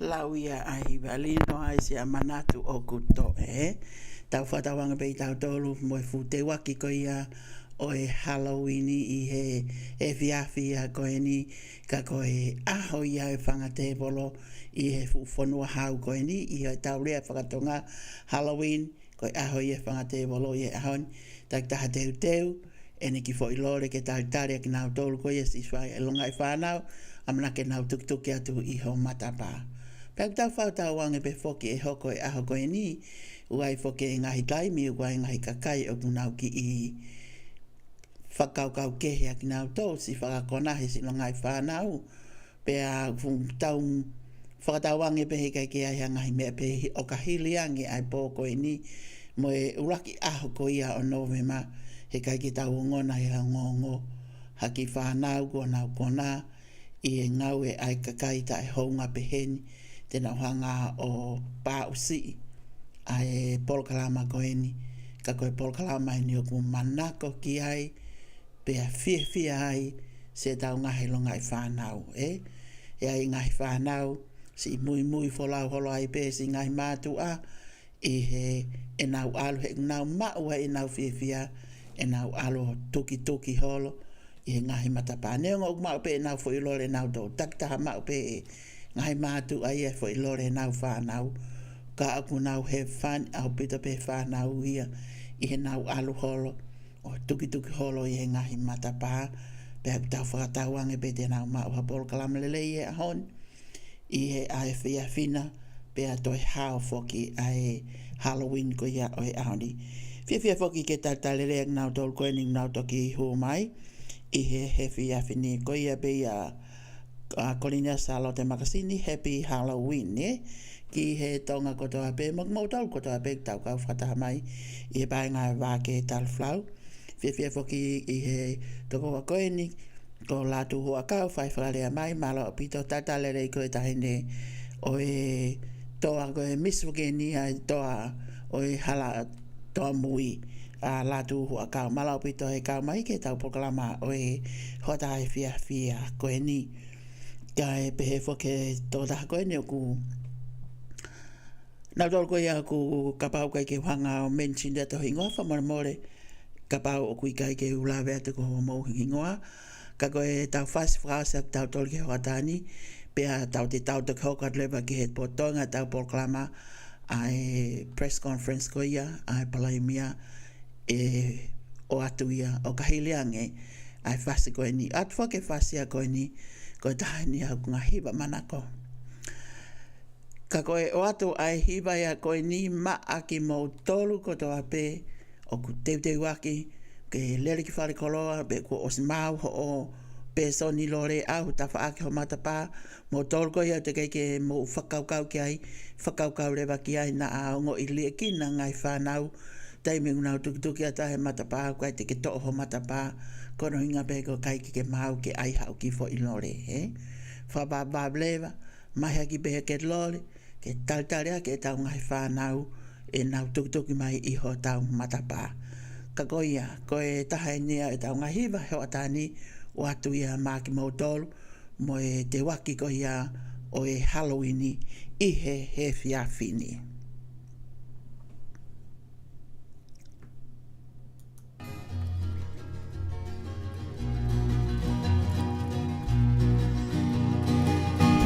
Te whakatapo mo se hilo pē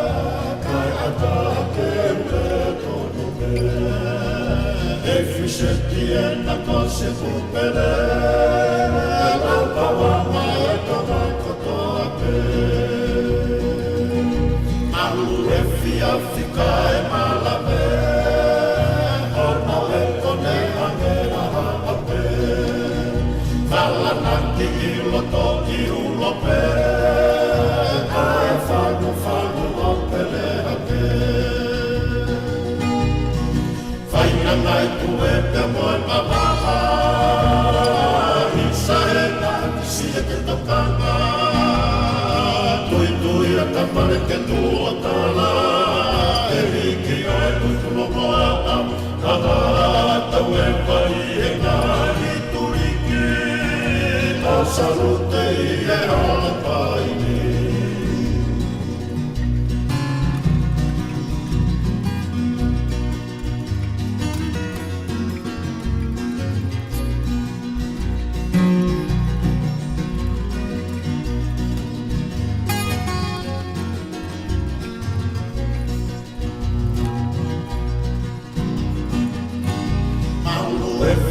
Fikai malame, homo e kone ane harape. Fala naki i loto i ulope, kai famu famu opele hake. Kua tuku tai siki tonga tapu, fotu aki e maka hoko wangu. Tapai e lolo ala e manu, ukua lama mai moa ai au. Faina mai tu e pe moe mawama, isa e naki si e te tokana. Tui tui e tamare ke tua tala, te riki ai utulo moa a, aha tau e mai e ngahi turiki. Salute e ala pai faina mai tu e te moe mawama isa e naki si e te tokana tui tui e tamare ke tua tala e riki ai kutulo moa aha tau e mai e ngahi turiki o salute e ala pai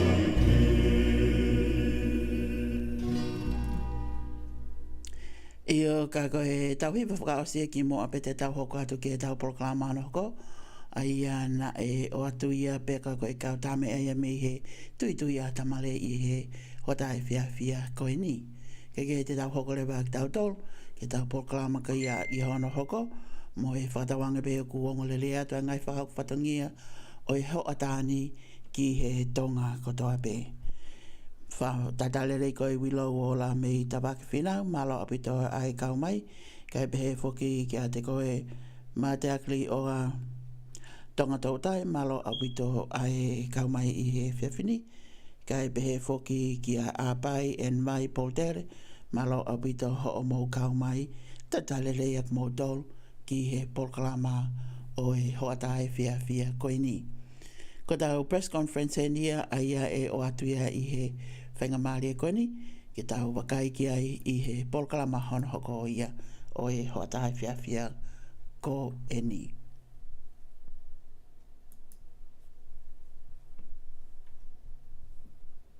Aho whaosi e ni o e tau whakailonga i koe ia o e kansa koe ni o e huhu whangai whatapu.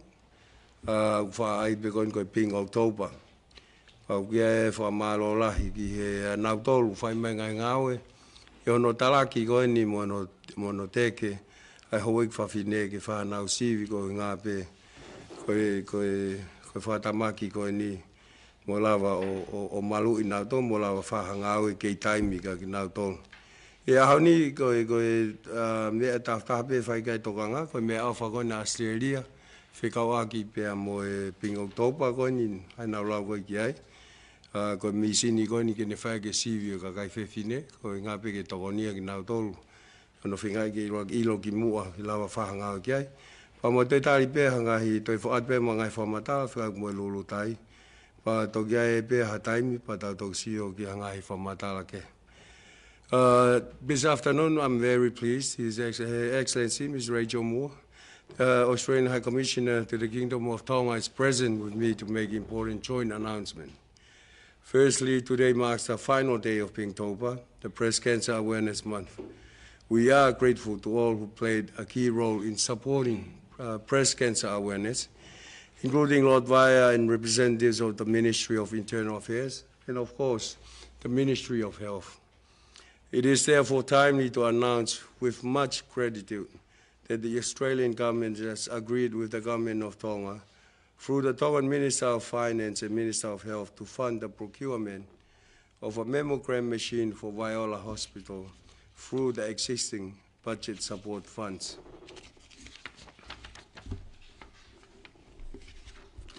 This is also certainly supports our efforts towards achieving our SDG call for SDG 3, which is called health and well-being, particularly 3.4.1. Mortality rate attributed to cardiovascular disease, cancer, chronic respiratory disease, or diabetes. Secondly, as announced on the 27th of October 2023, Lulutai's new twin-order aircraft has already arrived in Australia for final preparation before it commences in the island air services in Tonga. As we have already reiterated, reliable domestic air services remain essential to Tonga's economic recovery, development, and tourism. Before Her Excellency Rachel Moore and I share with you our joint press releases and photos of the Lulutai staffing at Wanga Wanga and the mammogram machine, let me express on behalf of the government of Tonga and the people our gratitude to the government of Australia for strengthening our bilateral relations and mutual development priority areas. It is indeed a strengthening of the long-standing and friendly diplomatic ties since 1970. Malo Pito, Commissioner. Thank you very much, Prime Minister. Just to say it's an honour to work with you and your government. We fully support the work that's going into economic recovery post-COVID and economic growth, and we understand how critical aviation is to that, not only for tourism, but also for service delivery, for the health and well-being of your people, and for people-to-people linkages. We know that people have family all over Tonga, so it's really exciting for us that the plane is now in Wagga Wagga and receiving its entry into service works. We're really pleased to support not only the work on the plane itself, but also the training required for staff and the wraparound support for the aviation sector. So that includes a whole range of things, like our Bureau of Meteorology is working with weather stations at the airports. We've had 4 scholarships this year in aviation, and we're working across the sector with the Ministry of Infrastructure. So thank you for the opportunity to partner with you in this. Connectivity is core to the bilateral relationship. Finally, PM, if I can mention very briefly, just a big thank you, Mala Apito, to those people who have worked so tirelessly on advocacy in terms of the breast cancer mammogram purchase. I want to, in particular, echo your gratitude to the Ministry of Health and the Ministry of Finance, to the Breast Cancer Society, to acknowledge Princess Pilolevu. I want to also acknowledge Lady Tangi, Dr. Anna Akawolo, who works so hard for women's health, and I want to acknowledge Christine Utuatu, who also day after day, in particular in October, but throughout the year, makes sure that at the centre of our consciousness is the well-being of the women in Tonga, and we know the well-being of the women in Tonga means the well-being of the families of Tonga and our communities. So thank you for all of you who've brought that this very important issue to the centre of our attention. And just to say, we 100% support the government's decision on this purchase. Thank you, Prime Minister. We believe it's timely to actually announce this mammogram. I mean, we went through this month trying to raise awareness about breast cancer and so forth. maybe we should do a better job because they're not wearing pink, I guess. But Prime Minister, you are. But the whole thing is that, I mean, you play a very crucial role in actually, advocating the reason why we want our Hoik Fafine to get tested, hopefully if there's something there, then, we can help them before it becomes too late. And I think that's part of the reason why we want to announce this month, is that we want to take that role on actually providing a machine here in Tonga to actually help with that. Not just advocating for it, but actually providing something that you can use to test and hopefully do something about it if there is a sign of breast cancer there. So, instead of scaring people, maybe try to actually give them some good news that it's great to actually get tested and actually find out what's happening and see whether we can help before it's too late. And I like to acknowledge to what the High Commissioner was saying, all the good work that the relevant ministries are doing, especially health with Anna and them, and others in the NGOs who are actually actively going out there and talking to some of the ladies in our villages about getting tested. So we appreciate all the efforts. And yes, our plane is in Wanga Wanga, and we got some photos there, just in case you don't believe that it's in Wanga Wanga. And we got Clive. Clive is the quality manager from Lulutai. Maybe people will just say, they probably just use Photoshop to put it there. But there's only so much we can do to actually make you believe that we are actually getting this plane sorted out. And this is the current color of the plane. The whole idea is to actually repaint it to the Lulutai colors and what have you before flying it over here to Tonga to service the people of the kingdom. And with that, I'll open it up for questions. Do it in English or Tongan. Thank you, Honourable Prime Minister and Your Excellency. My question is, I understand the mammogram machine is expected to arrive next year. Any specific month or date? And that's for the breast cancer donation. And for the Lulutai aircraft, what's the seat number of this aircraft? Thank you, Prime Minister. On the date of arrival, we'll work with the Ministry of Health on its procurement. We don't have a date yet, but we are committing to support through your budget support. So it's a Government of Tonga decision for this purchase, not only the purchase, but any training and wraparound support needed. So we'll get the right machine into Tonga and we'll make sure it's in service and the women of Tonga will be able to begin to access it. Well, we'll try and expedite it, so the sooner the better. And I'll let the CEO of Lulutai. For the number of seats, it's 19. So the reason why we went for the twin order first is that the twin order can service the two newest, Ewa, Ha'abai, and Mavao. So we needed a reserve for the bigger aircraft, the Saab. So if the Saab is grounded, the twin order can do all that.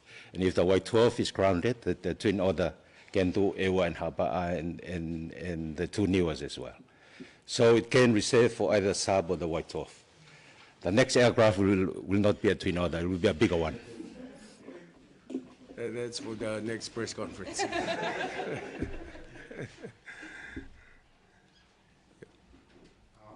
first question is just with the mammogram. I know this machine gets in next year. Would there be people here to facilitate in training? Because there's a lot of times we get equipment into our country where our personnel here in Tonga, including Dr. Anna Kawola and her staff, to be trained properly in using the machine. And just the second question, I'm sorry, this question has nothing to do with the announcement, but the UN General Assembly just met and they had a vote for the immediate ceasefire in Gaza. I know Australia declined to vote for or against, but just another question for the Prime Minister. That they see that Tonga voted against the immediate ceasefire in Gaza. Just a reason for both Australia and Tonga. I'll let the Minister of Foreign Affairs answer the...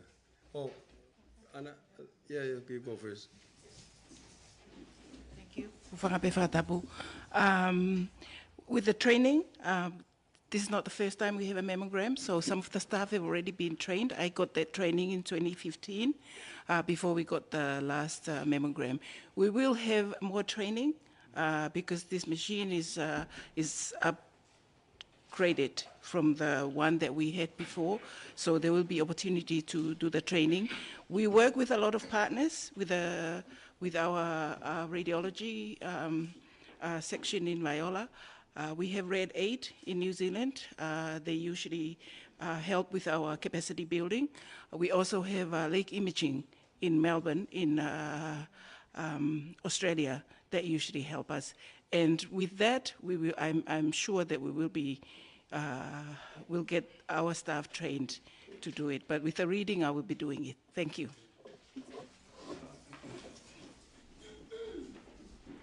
So do you want me to answer in Tongan or in English?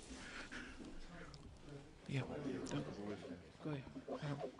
Kore ke hufanga he ngahi whakatapu kakato o whanua mo lotu, kai ataka ke whai ata ki I whakamala ala ki he whehu I koe nina e toki tuku mai. Pea oku mahu inga be ke tuku atuha ki I puipuitua, ki he whaunga ngā ue ai pureanga whakatahataha o whakatatau ki he ne charter, piko United Nations Charter, ka umaa e ngahi lao whakavaha a pureanga. Oku mui pe tauhi e pureanga Tonga ki ngahi lao, whikau aki mo e totonu ai tangata, o kau ki ai e lao e wha, Geneva Conventions, aia o ku ngā wei whekau aki mo e whepaki pe koe tau mo e hoko, ai kou hoko koe I Palestine mo Israeli. Paku ai ai ko ngā ua o ku mahu inga I he lao ko e ni ko Iraki, kono malui o e kakai I he taimi o e tau, pe mo e whie mau ke whakaata hano tu whaki a ngahi mea kai, kau mai supplies ki he ke kakai. Pea koe konga no wā, koe totonu o hawhanua ke malui pe koe self-defense. Pea o kui kai ke poupou I he pureanga Tonga ki hono whakapōngi tae whakalao ai kakai, ka mai kakai whiwhine mo e whanau koe ni I Gaza.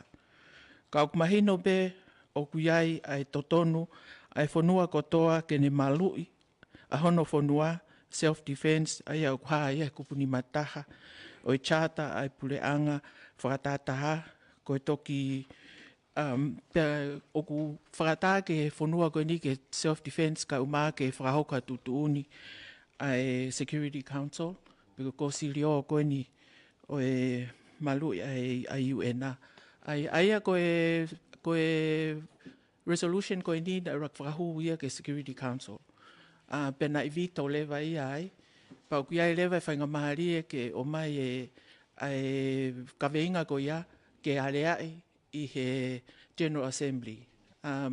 Pea koe tuku pe whainga mahari ai koe platform pe ia ke talanoai hanga I kaweinga ka koe u resolutions koe o ku hao koe me he General Assembly whikau aki mo e security o ku kaike binding. Ai koe o kaike ke binding ia. Pea o ku koe resolution koe na e o hake koe ni e soatane. Na e kaike pehe ia o ku kaike loto a Tonga ki he katoa a resolution. Na ia pe koe konga koe ki humanitarian support me mea koe nai poupou ka kato ia e tongani. Ka koe tuu koe ni e whaunga ngā au e koe ni resolution o ku kai ke lava ke te tari ki ta konga kai tari a konga. O pau pe koe io pe i kai. Aia koe na e hanga e pure anga kanata o whakotu ke kau he resolution ai foi mea koe ni COVID na e whai koe ni Hamas i Israeli.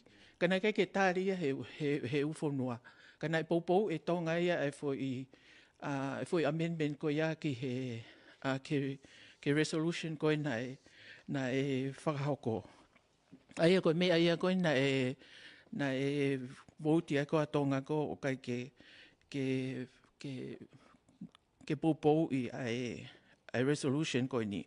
Aia te te lawe pe ke uhinga e whāna kai ke lawa i koe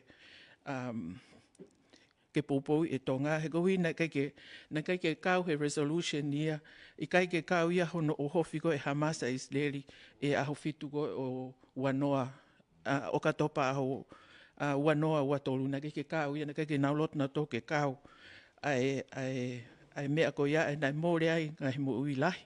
Pea kai ke ngata ai, nai kai haasi whakamalohi i ai toko ua ngeau tupu o i kakai koe o Israeli o kei tauhi pe i Gaza. Ko raki na ke lawe a resolution ia koe ni ke totono a Israeli ke ne malui a hono kakai ke le mo e koloa me ngahi whakae haua koe nai hoko. Pea koe tolu o ku tau manatu pe na tau toki whakafolau mai e toko ono taha me Israeli ko hui koe conflict koe ni. Opa na ke hanga e Israeli o malui e nau whonua. Koutui e iai we sia mo hui e nihi koe na nau iai. Ea koe resolution koe ni o ku focus pe ia ke whakahoko ai toko ni whakawhaha a pureanga ki he states pe koe pureanga. Koe Hamas ia, koe terrorist organization. Aia oku e kai te nau pepe nau tori au koe ke lawe ange ai resolution ia koe ni kia nau tolo. Aia koe uhinga lalahi ia koe ai position koe a tonga koe ke he mea koe ni o poupou e tonga Israeli ke condemn a mea koe nai hoko ke whakapapau i kia nau totonu ke nau malu i nau whonua, ka he taim tatau, ke whakaata pe ke hu mai ai u supplies mo humanitarian aid ke tokoni ki he nihi ko nau i Gaza. Malo.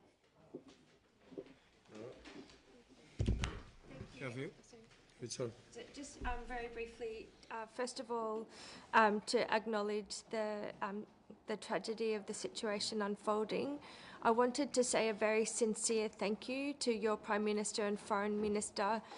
You got a plane out with Tongans, and you also made an offer to assist with Australians needing to leave, and we did have an Australian on the flight, and that was at a time when we were having challenges securing flights out. So first of all, just to congratulate your government on their swift action and say thank you for us. It's all about this idea of helping each other in need, and we felt very supported over that period. So thank you very much. You've probably seen our media on why Australia abstained, and I think the words we're using are we were disappointed to abstain, and that was because we felt the statement was incomplete because it didn't acknowledge the attack on the 7th of October. So we have committed significant humanitarian assistance into Palestine, most recently an additional 15 million Australian dollars. We understand the severity of the humanitarian situation. Our hearts are very much with the Israelis that suffered that attack and with the people of Palestine now. But that statement was incomplete according to our foreign policy position because of the absence of those statements that recognised the beginning of this conflict from October, understanding that it's within the broader context of decades of difficulty.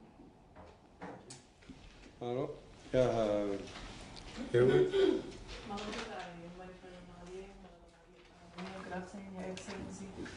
Ko wheho ia ako ki he ua, ko wheho ua ki he mammogram machine ke ni kia ana, kia reda ana tau ora.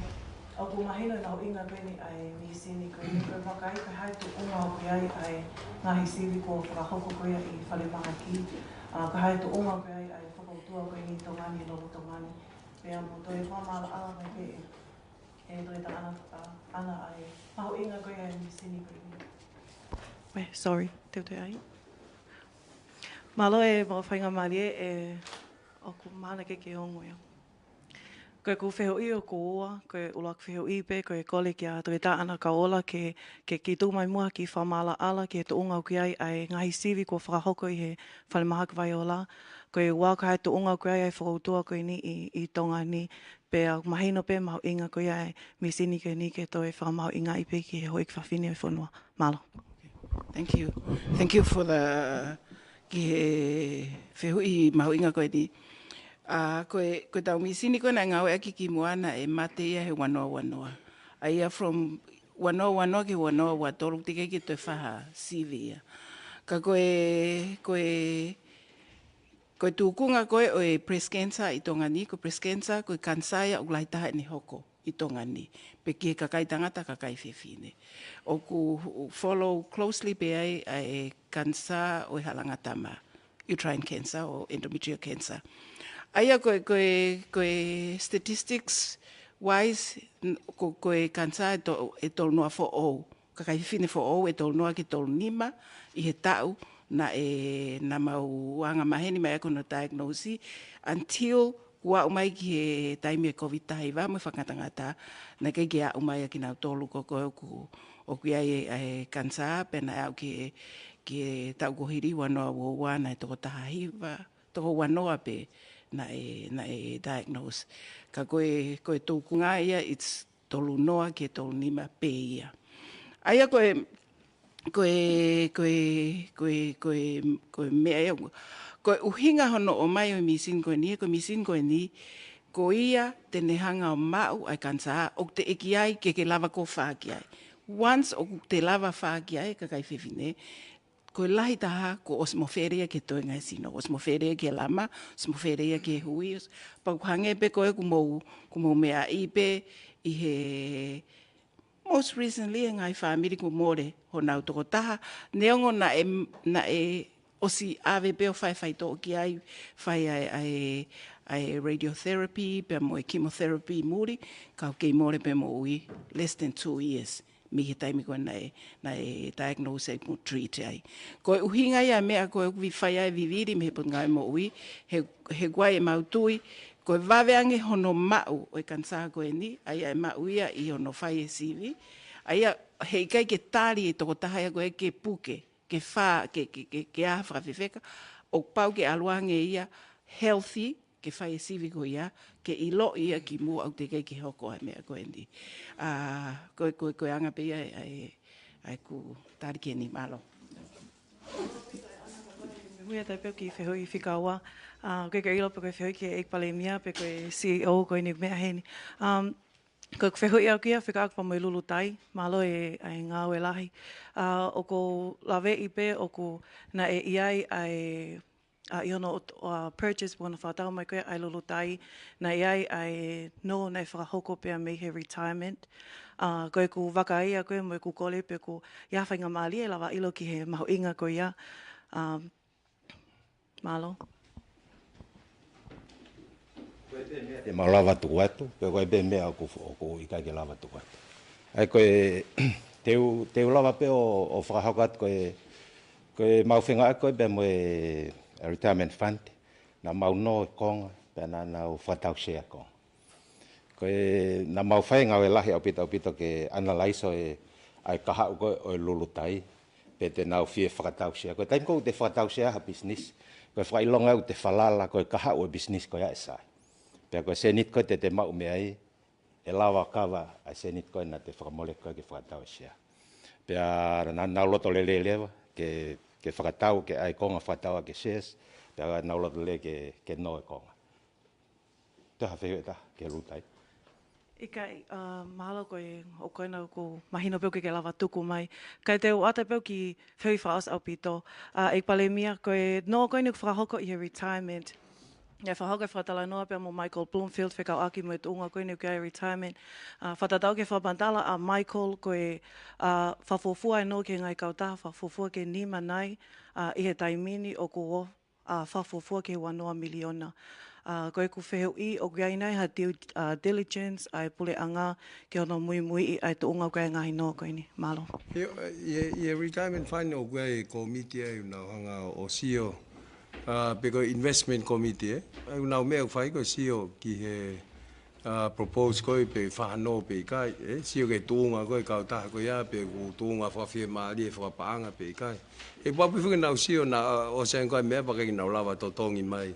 I say ni ti he ko now responsibility fo ke ka me mi pa ke lava o ta mai no pa ko hinga la fo ke now no ke ma ha interest ke va I ka members ko o retirement fund ai ko la he now ai o we ai pe now investment committee ko now me fai ko no o ko fai now due diligence CEO ke ume malu I CEO ke tunga fa paanga ka ta ko ya mo ka to ko ya to ha ke ke poate Pau make never decision pe feunga ke ko ahead pe tai me foi investment ko so we have investment o ki ho ko nga ke whakakata hau mea ni mo wakai mea ni pa ko some level ko ahead ai ko me beta ke tana ke tu I mo press release o asia I like to thank Australia for that additional 1.25 million support for this plane,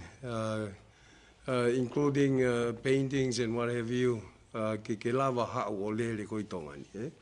Ai ko additional 1.1 million ai o mahino leva ai whenga glere I ko ne lul time o Australia o mawe a seniti ko ni. Ke whai ke ngahi additional ngawe ko ni ke lava wakapuna o ha o ko ni o service ko ni a Tonga ni.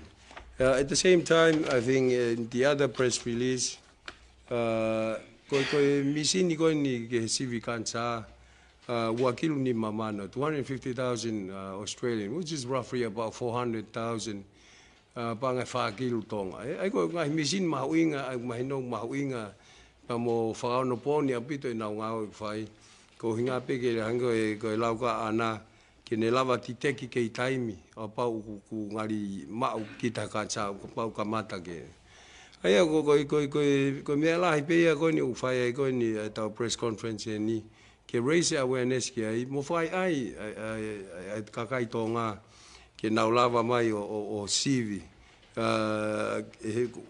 I mean we're going to try and get this machine over here as soon as possible. But at the same time, I know it will take time ke liliu a whenga whakaukau e ni tauka inga tonga ke nau lava o mai kai ki ngata pe hoi whawhine kaukau ai pe mo mautolu koe ni kau tamtangata ke tau lava o accept the fact te tau ala maa pe mo I kansa ko ia hange koe lau koe ni ana te a whiu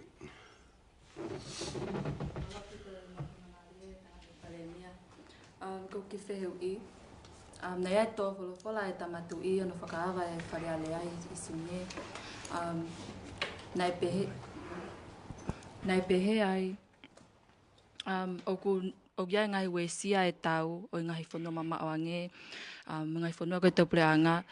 I tō ki tō ngani. Ka e kei pōpōpe a tō ngaia ke wha utaha me melino. O ko wheheu I ke pehe nai. Nei hanga I he vauti ko nei whakahoko e tō ngani. O kune whakawhepaki e whola koe atu I nei whai e whakawai whare alea. Pea whakaosek pe ko haina ne whai tutu uni ko ia who had the final say in that decision. You want to have a first go?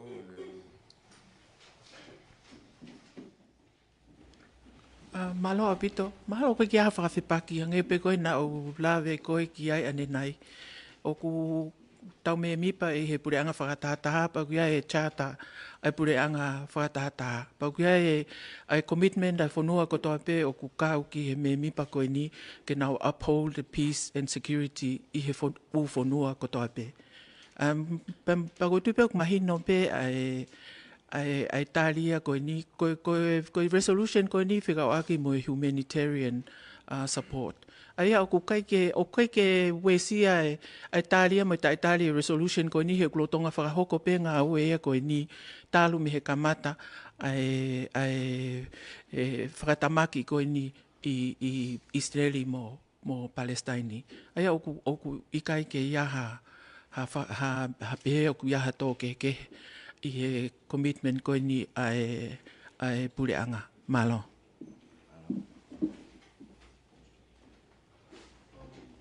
I just have one question regarding the votes for the ceasefire.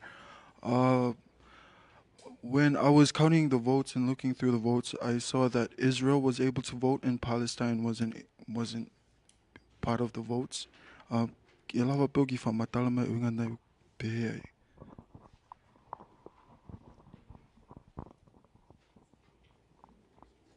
Maybe Palestine.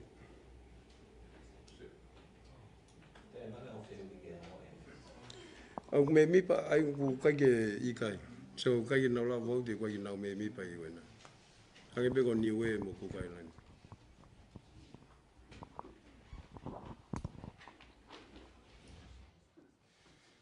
Pinto pa Malo. Ko fewi koni fewi pink topa ek palemia. The fuga pink topa. The question I have maybe for Dr. Anna Kawala, if early detection is very important, why do women have to wait to be screened at age 40? Now screen a bit. Thank you. Malo apito ko uhinga ai tali ko ki age 40 whakapaolo sipe ko younger o ku ke lahi ai breast tissues aia e lava ia ke ni hanga ia mask ai kansa o ka pau o ku present ia early. So ko uhinga pe ia age 40 whakataha pe ia mantu ko screen ko ni o whakataua. Every 2 years you come in for your screening. Aia o ku radiation o ku ai pe ai ne kaunga o ku like o ku ai pe effect he body. So ko whakafua pe ka sa NEC 40 years and above. But ka pa o gua ha me ku ke ongo e ko ia. You can come, you talk to me, and we can arrange for that. Particularly akina tolu ko have family history.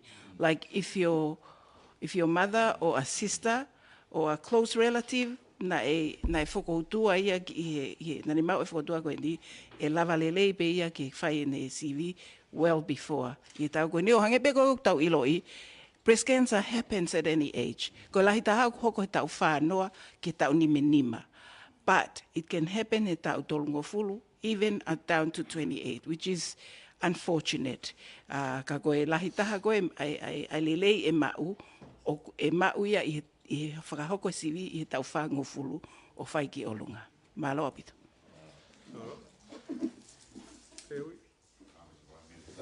Hi, Commissioner. Good afternoon. Just two quick ones. Rutai. Okay. That's right. We put out a photo of your guy in Australia. The PM put it out last week.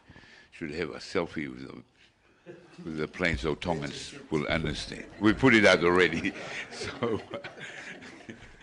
my question is, you were saying that with the arrival of this one, the White Toll is out of service, Saab is out of service, and you can fly to the newest Hapai in Mama. My question is, I was thinking when you are buying this new this new aeroplane, it's going to help your services pick up a bit. Seeing it's coming at the end of next month, which is tomorrow, November, and that's the peak hour or the peak time for tourism and also for Tongan for Christmas. Can you confirm today, you don't have to swear, but the services last Christmas was not very good. Lots of cancellations and lots of people coming from overseas, leaving from here. Even my own family, they were in Wawa when they missed out for 2 weeks because of the plane. And at that time, the Otoanga was in New Zealand as well. So my point is, can you please just say that the service will pick up and everything. It's just to satisfy the customers out there. Thank you. There's another question coming up, but just quickly. Thank you. Thank you, George. You know, I can't, you know well that I can't swear to our performance, but basically what we have is a 34-seat aircraft and a 19-seat aircraft. And that's why we are still having these problems. There will not be a solution until we increase the number of seats. And as the Prime Minister mentioned in his announcement last week, in his press conference, this is an extra 19 seats. So all in all, we do hope that we can cater for that. But basically the experience that we had this year so far, like the whale watching season, it has exceeded what we predicted. And provided with the fact that Fiji Airways servicing Vava'u directly from Nandi, we have a lot of passengers from Vava'u route as well. So what we do hope to achieve in this Christmas break is to provide more seats, and which is going to happen, and we increase our teams, our pilot teams, and also our engineers, hoping that we can do a lot of flights, more flights per day, and we are hoping that we can get permits from TAL, Tonga Airports Limited, so we can service at night time as well to Vava'u, to the Vava'u service at night time. We can do a high during the day if worst comes to worst, and we can extend our services to Vava'u up to even 12 or 1 o'clock a.m. So we have a plan with us, and we have flights almost being fully booked at the moment up to December and January. November is is one of the low month season because every whale watching visitors are going back. But anyway, the November this year is much higher than the November last year. Our July, August, September, that's the beginning of the new financial year. Those are the highest months in terms of number of passengers since Lolodai has been commissioned. So I think we can generate a bit off the market with this extra aircraft. But moving into the future, I think we will need another aircraft, which Her Excellency has agreed to assist us with as well. Malo. I can't swear to that. We have additional capacity with this new airline. But the other key determinations that we consider was the fact that the twin order can cover Ewa and Niua. Sharp can do Ewa, can't do Niua. So if the white dwarf goes down or maintenance or whatever, then the twin order can actually do Niua and Ewa. So I think that he lahiang a seat ke algo e whenonga aki. Ka tene lava kawa au pau e tuu ai white dwarf kai ke puna ki Ewa pe mo Niua. Ko sapi kai ke lava ia. We be some redundancy ko ngā pe ke hokwa tu pe service ka me e tuu ai waka. Thank you. My next question is directed to Mr. Prime Minister and the Minister for Foreign Affairs. Following up on Lala's question about the Israeli-Hamas war or crisis at the moment, Tonga opted to vote against the resolution, which divides the Pacific. Tonga joined 5 others to vote no. Australia plus 5 others from the Pacific nations, they opted to abstain.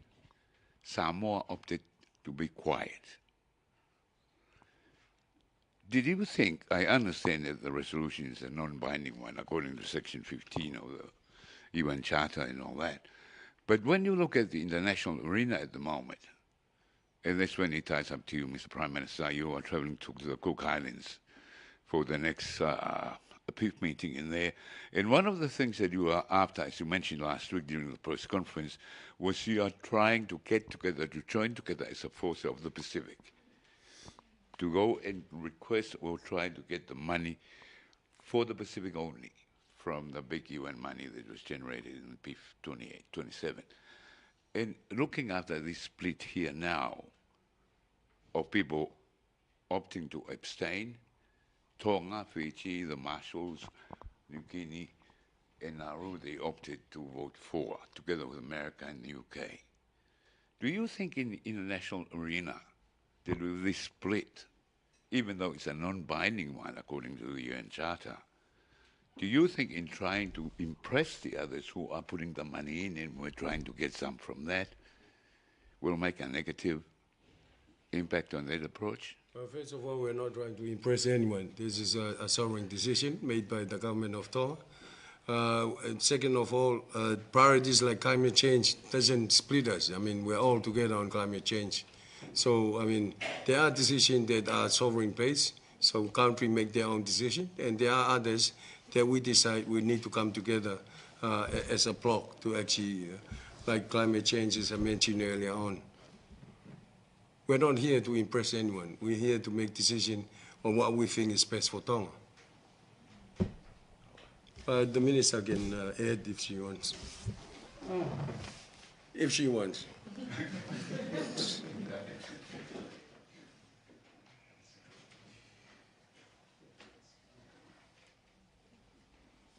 Have you?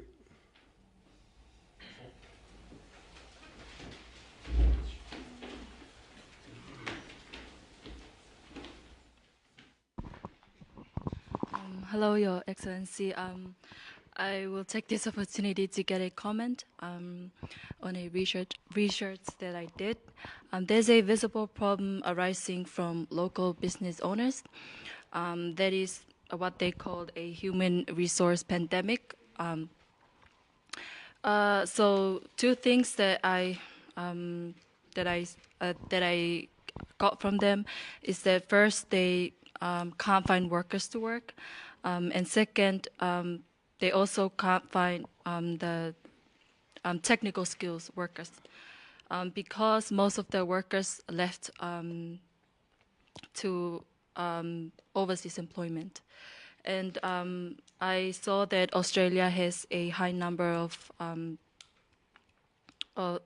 the overseas employment, especially the labor schemes, over 1,000 from January to September this year. And yeah, I'm asking for a comment on that. So, and I'm also going to quote some of the managers that I've talked to. What they told me, they were like, referring to Australia and New Zealand who are taking the workers, high number of workers. They said that if you're going to take my workers for me, how about you put them in the same industry, in the hospitality industry mostly, so that when they come back to Tonga, they still have the skills or they have developed more skills to come and work again on the industry. Or some of them said, how about you put more money into the education, especially the technical education, since you're taking most of the technical skills workers. So yeah, I'm asking for a comment on that. Thank you very much. I think it's a good question, and I think it's a conversation that we need to always have. It's never a set and forget on this one because it involves a lot of people. There are about 5,700 people working in Australia from Tonga at the moment. Every single one of those people are deeply valued by the companies in which they're working, and we hear over and over again that employers are looking for Tongans because of the quality of the work that they're delivering, because of their work ethic, because of the way they perform. So I wanted to start, as I always do with this question, with a thank you and an acknowledgement of the enormous help this is for our businesses and our economy, and also to reference that during the COVID period in particular, we have businesses saying they don't know how they would have managed without our Pacific labour assistance, and we know Tonga is one of the countries that sends the most people over. So it's a huge benefit for Australia that we have access to labour from Tonga. I want to acknowledge that it's great that there's remittances coming back in, and we know it's a really high portion of GDP in Tonga, but it does take people out, and it's not only from businesses, it's from families and communities. So the question is always I think for myself, working with the government, how do we make this overall a plus for both countries at the country level, at the private sector level, and at the family and community level? And some of those points you raised are exactly the things that we're trying to shift. So the length of time people are able to go, the sectors they're able to work in, the training that they get before they go, while they're there, and the skills that they come back with. I'm really excited this week, for example, aged care for the first time. Yeah.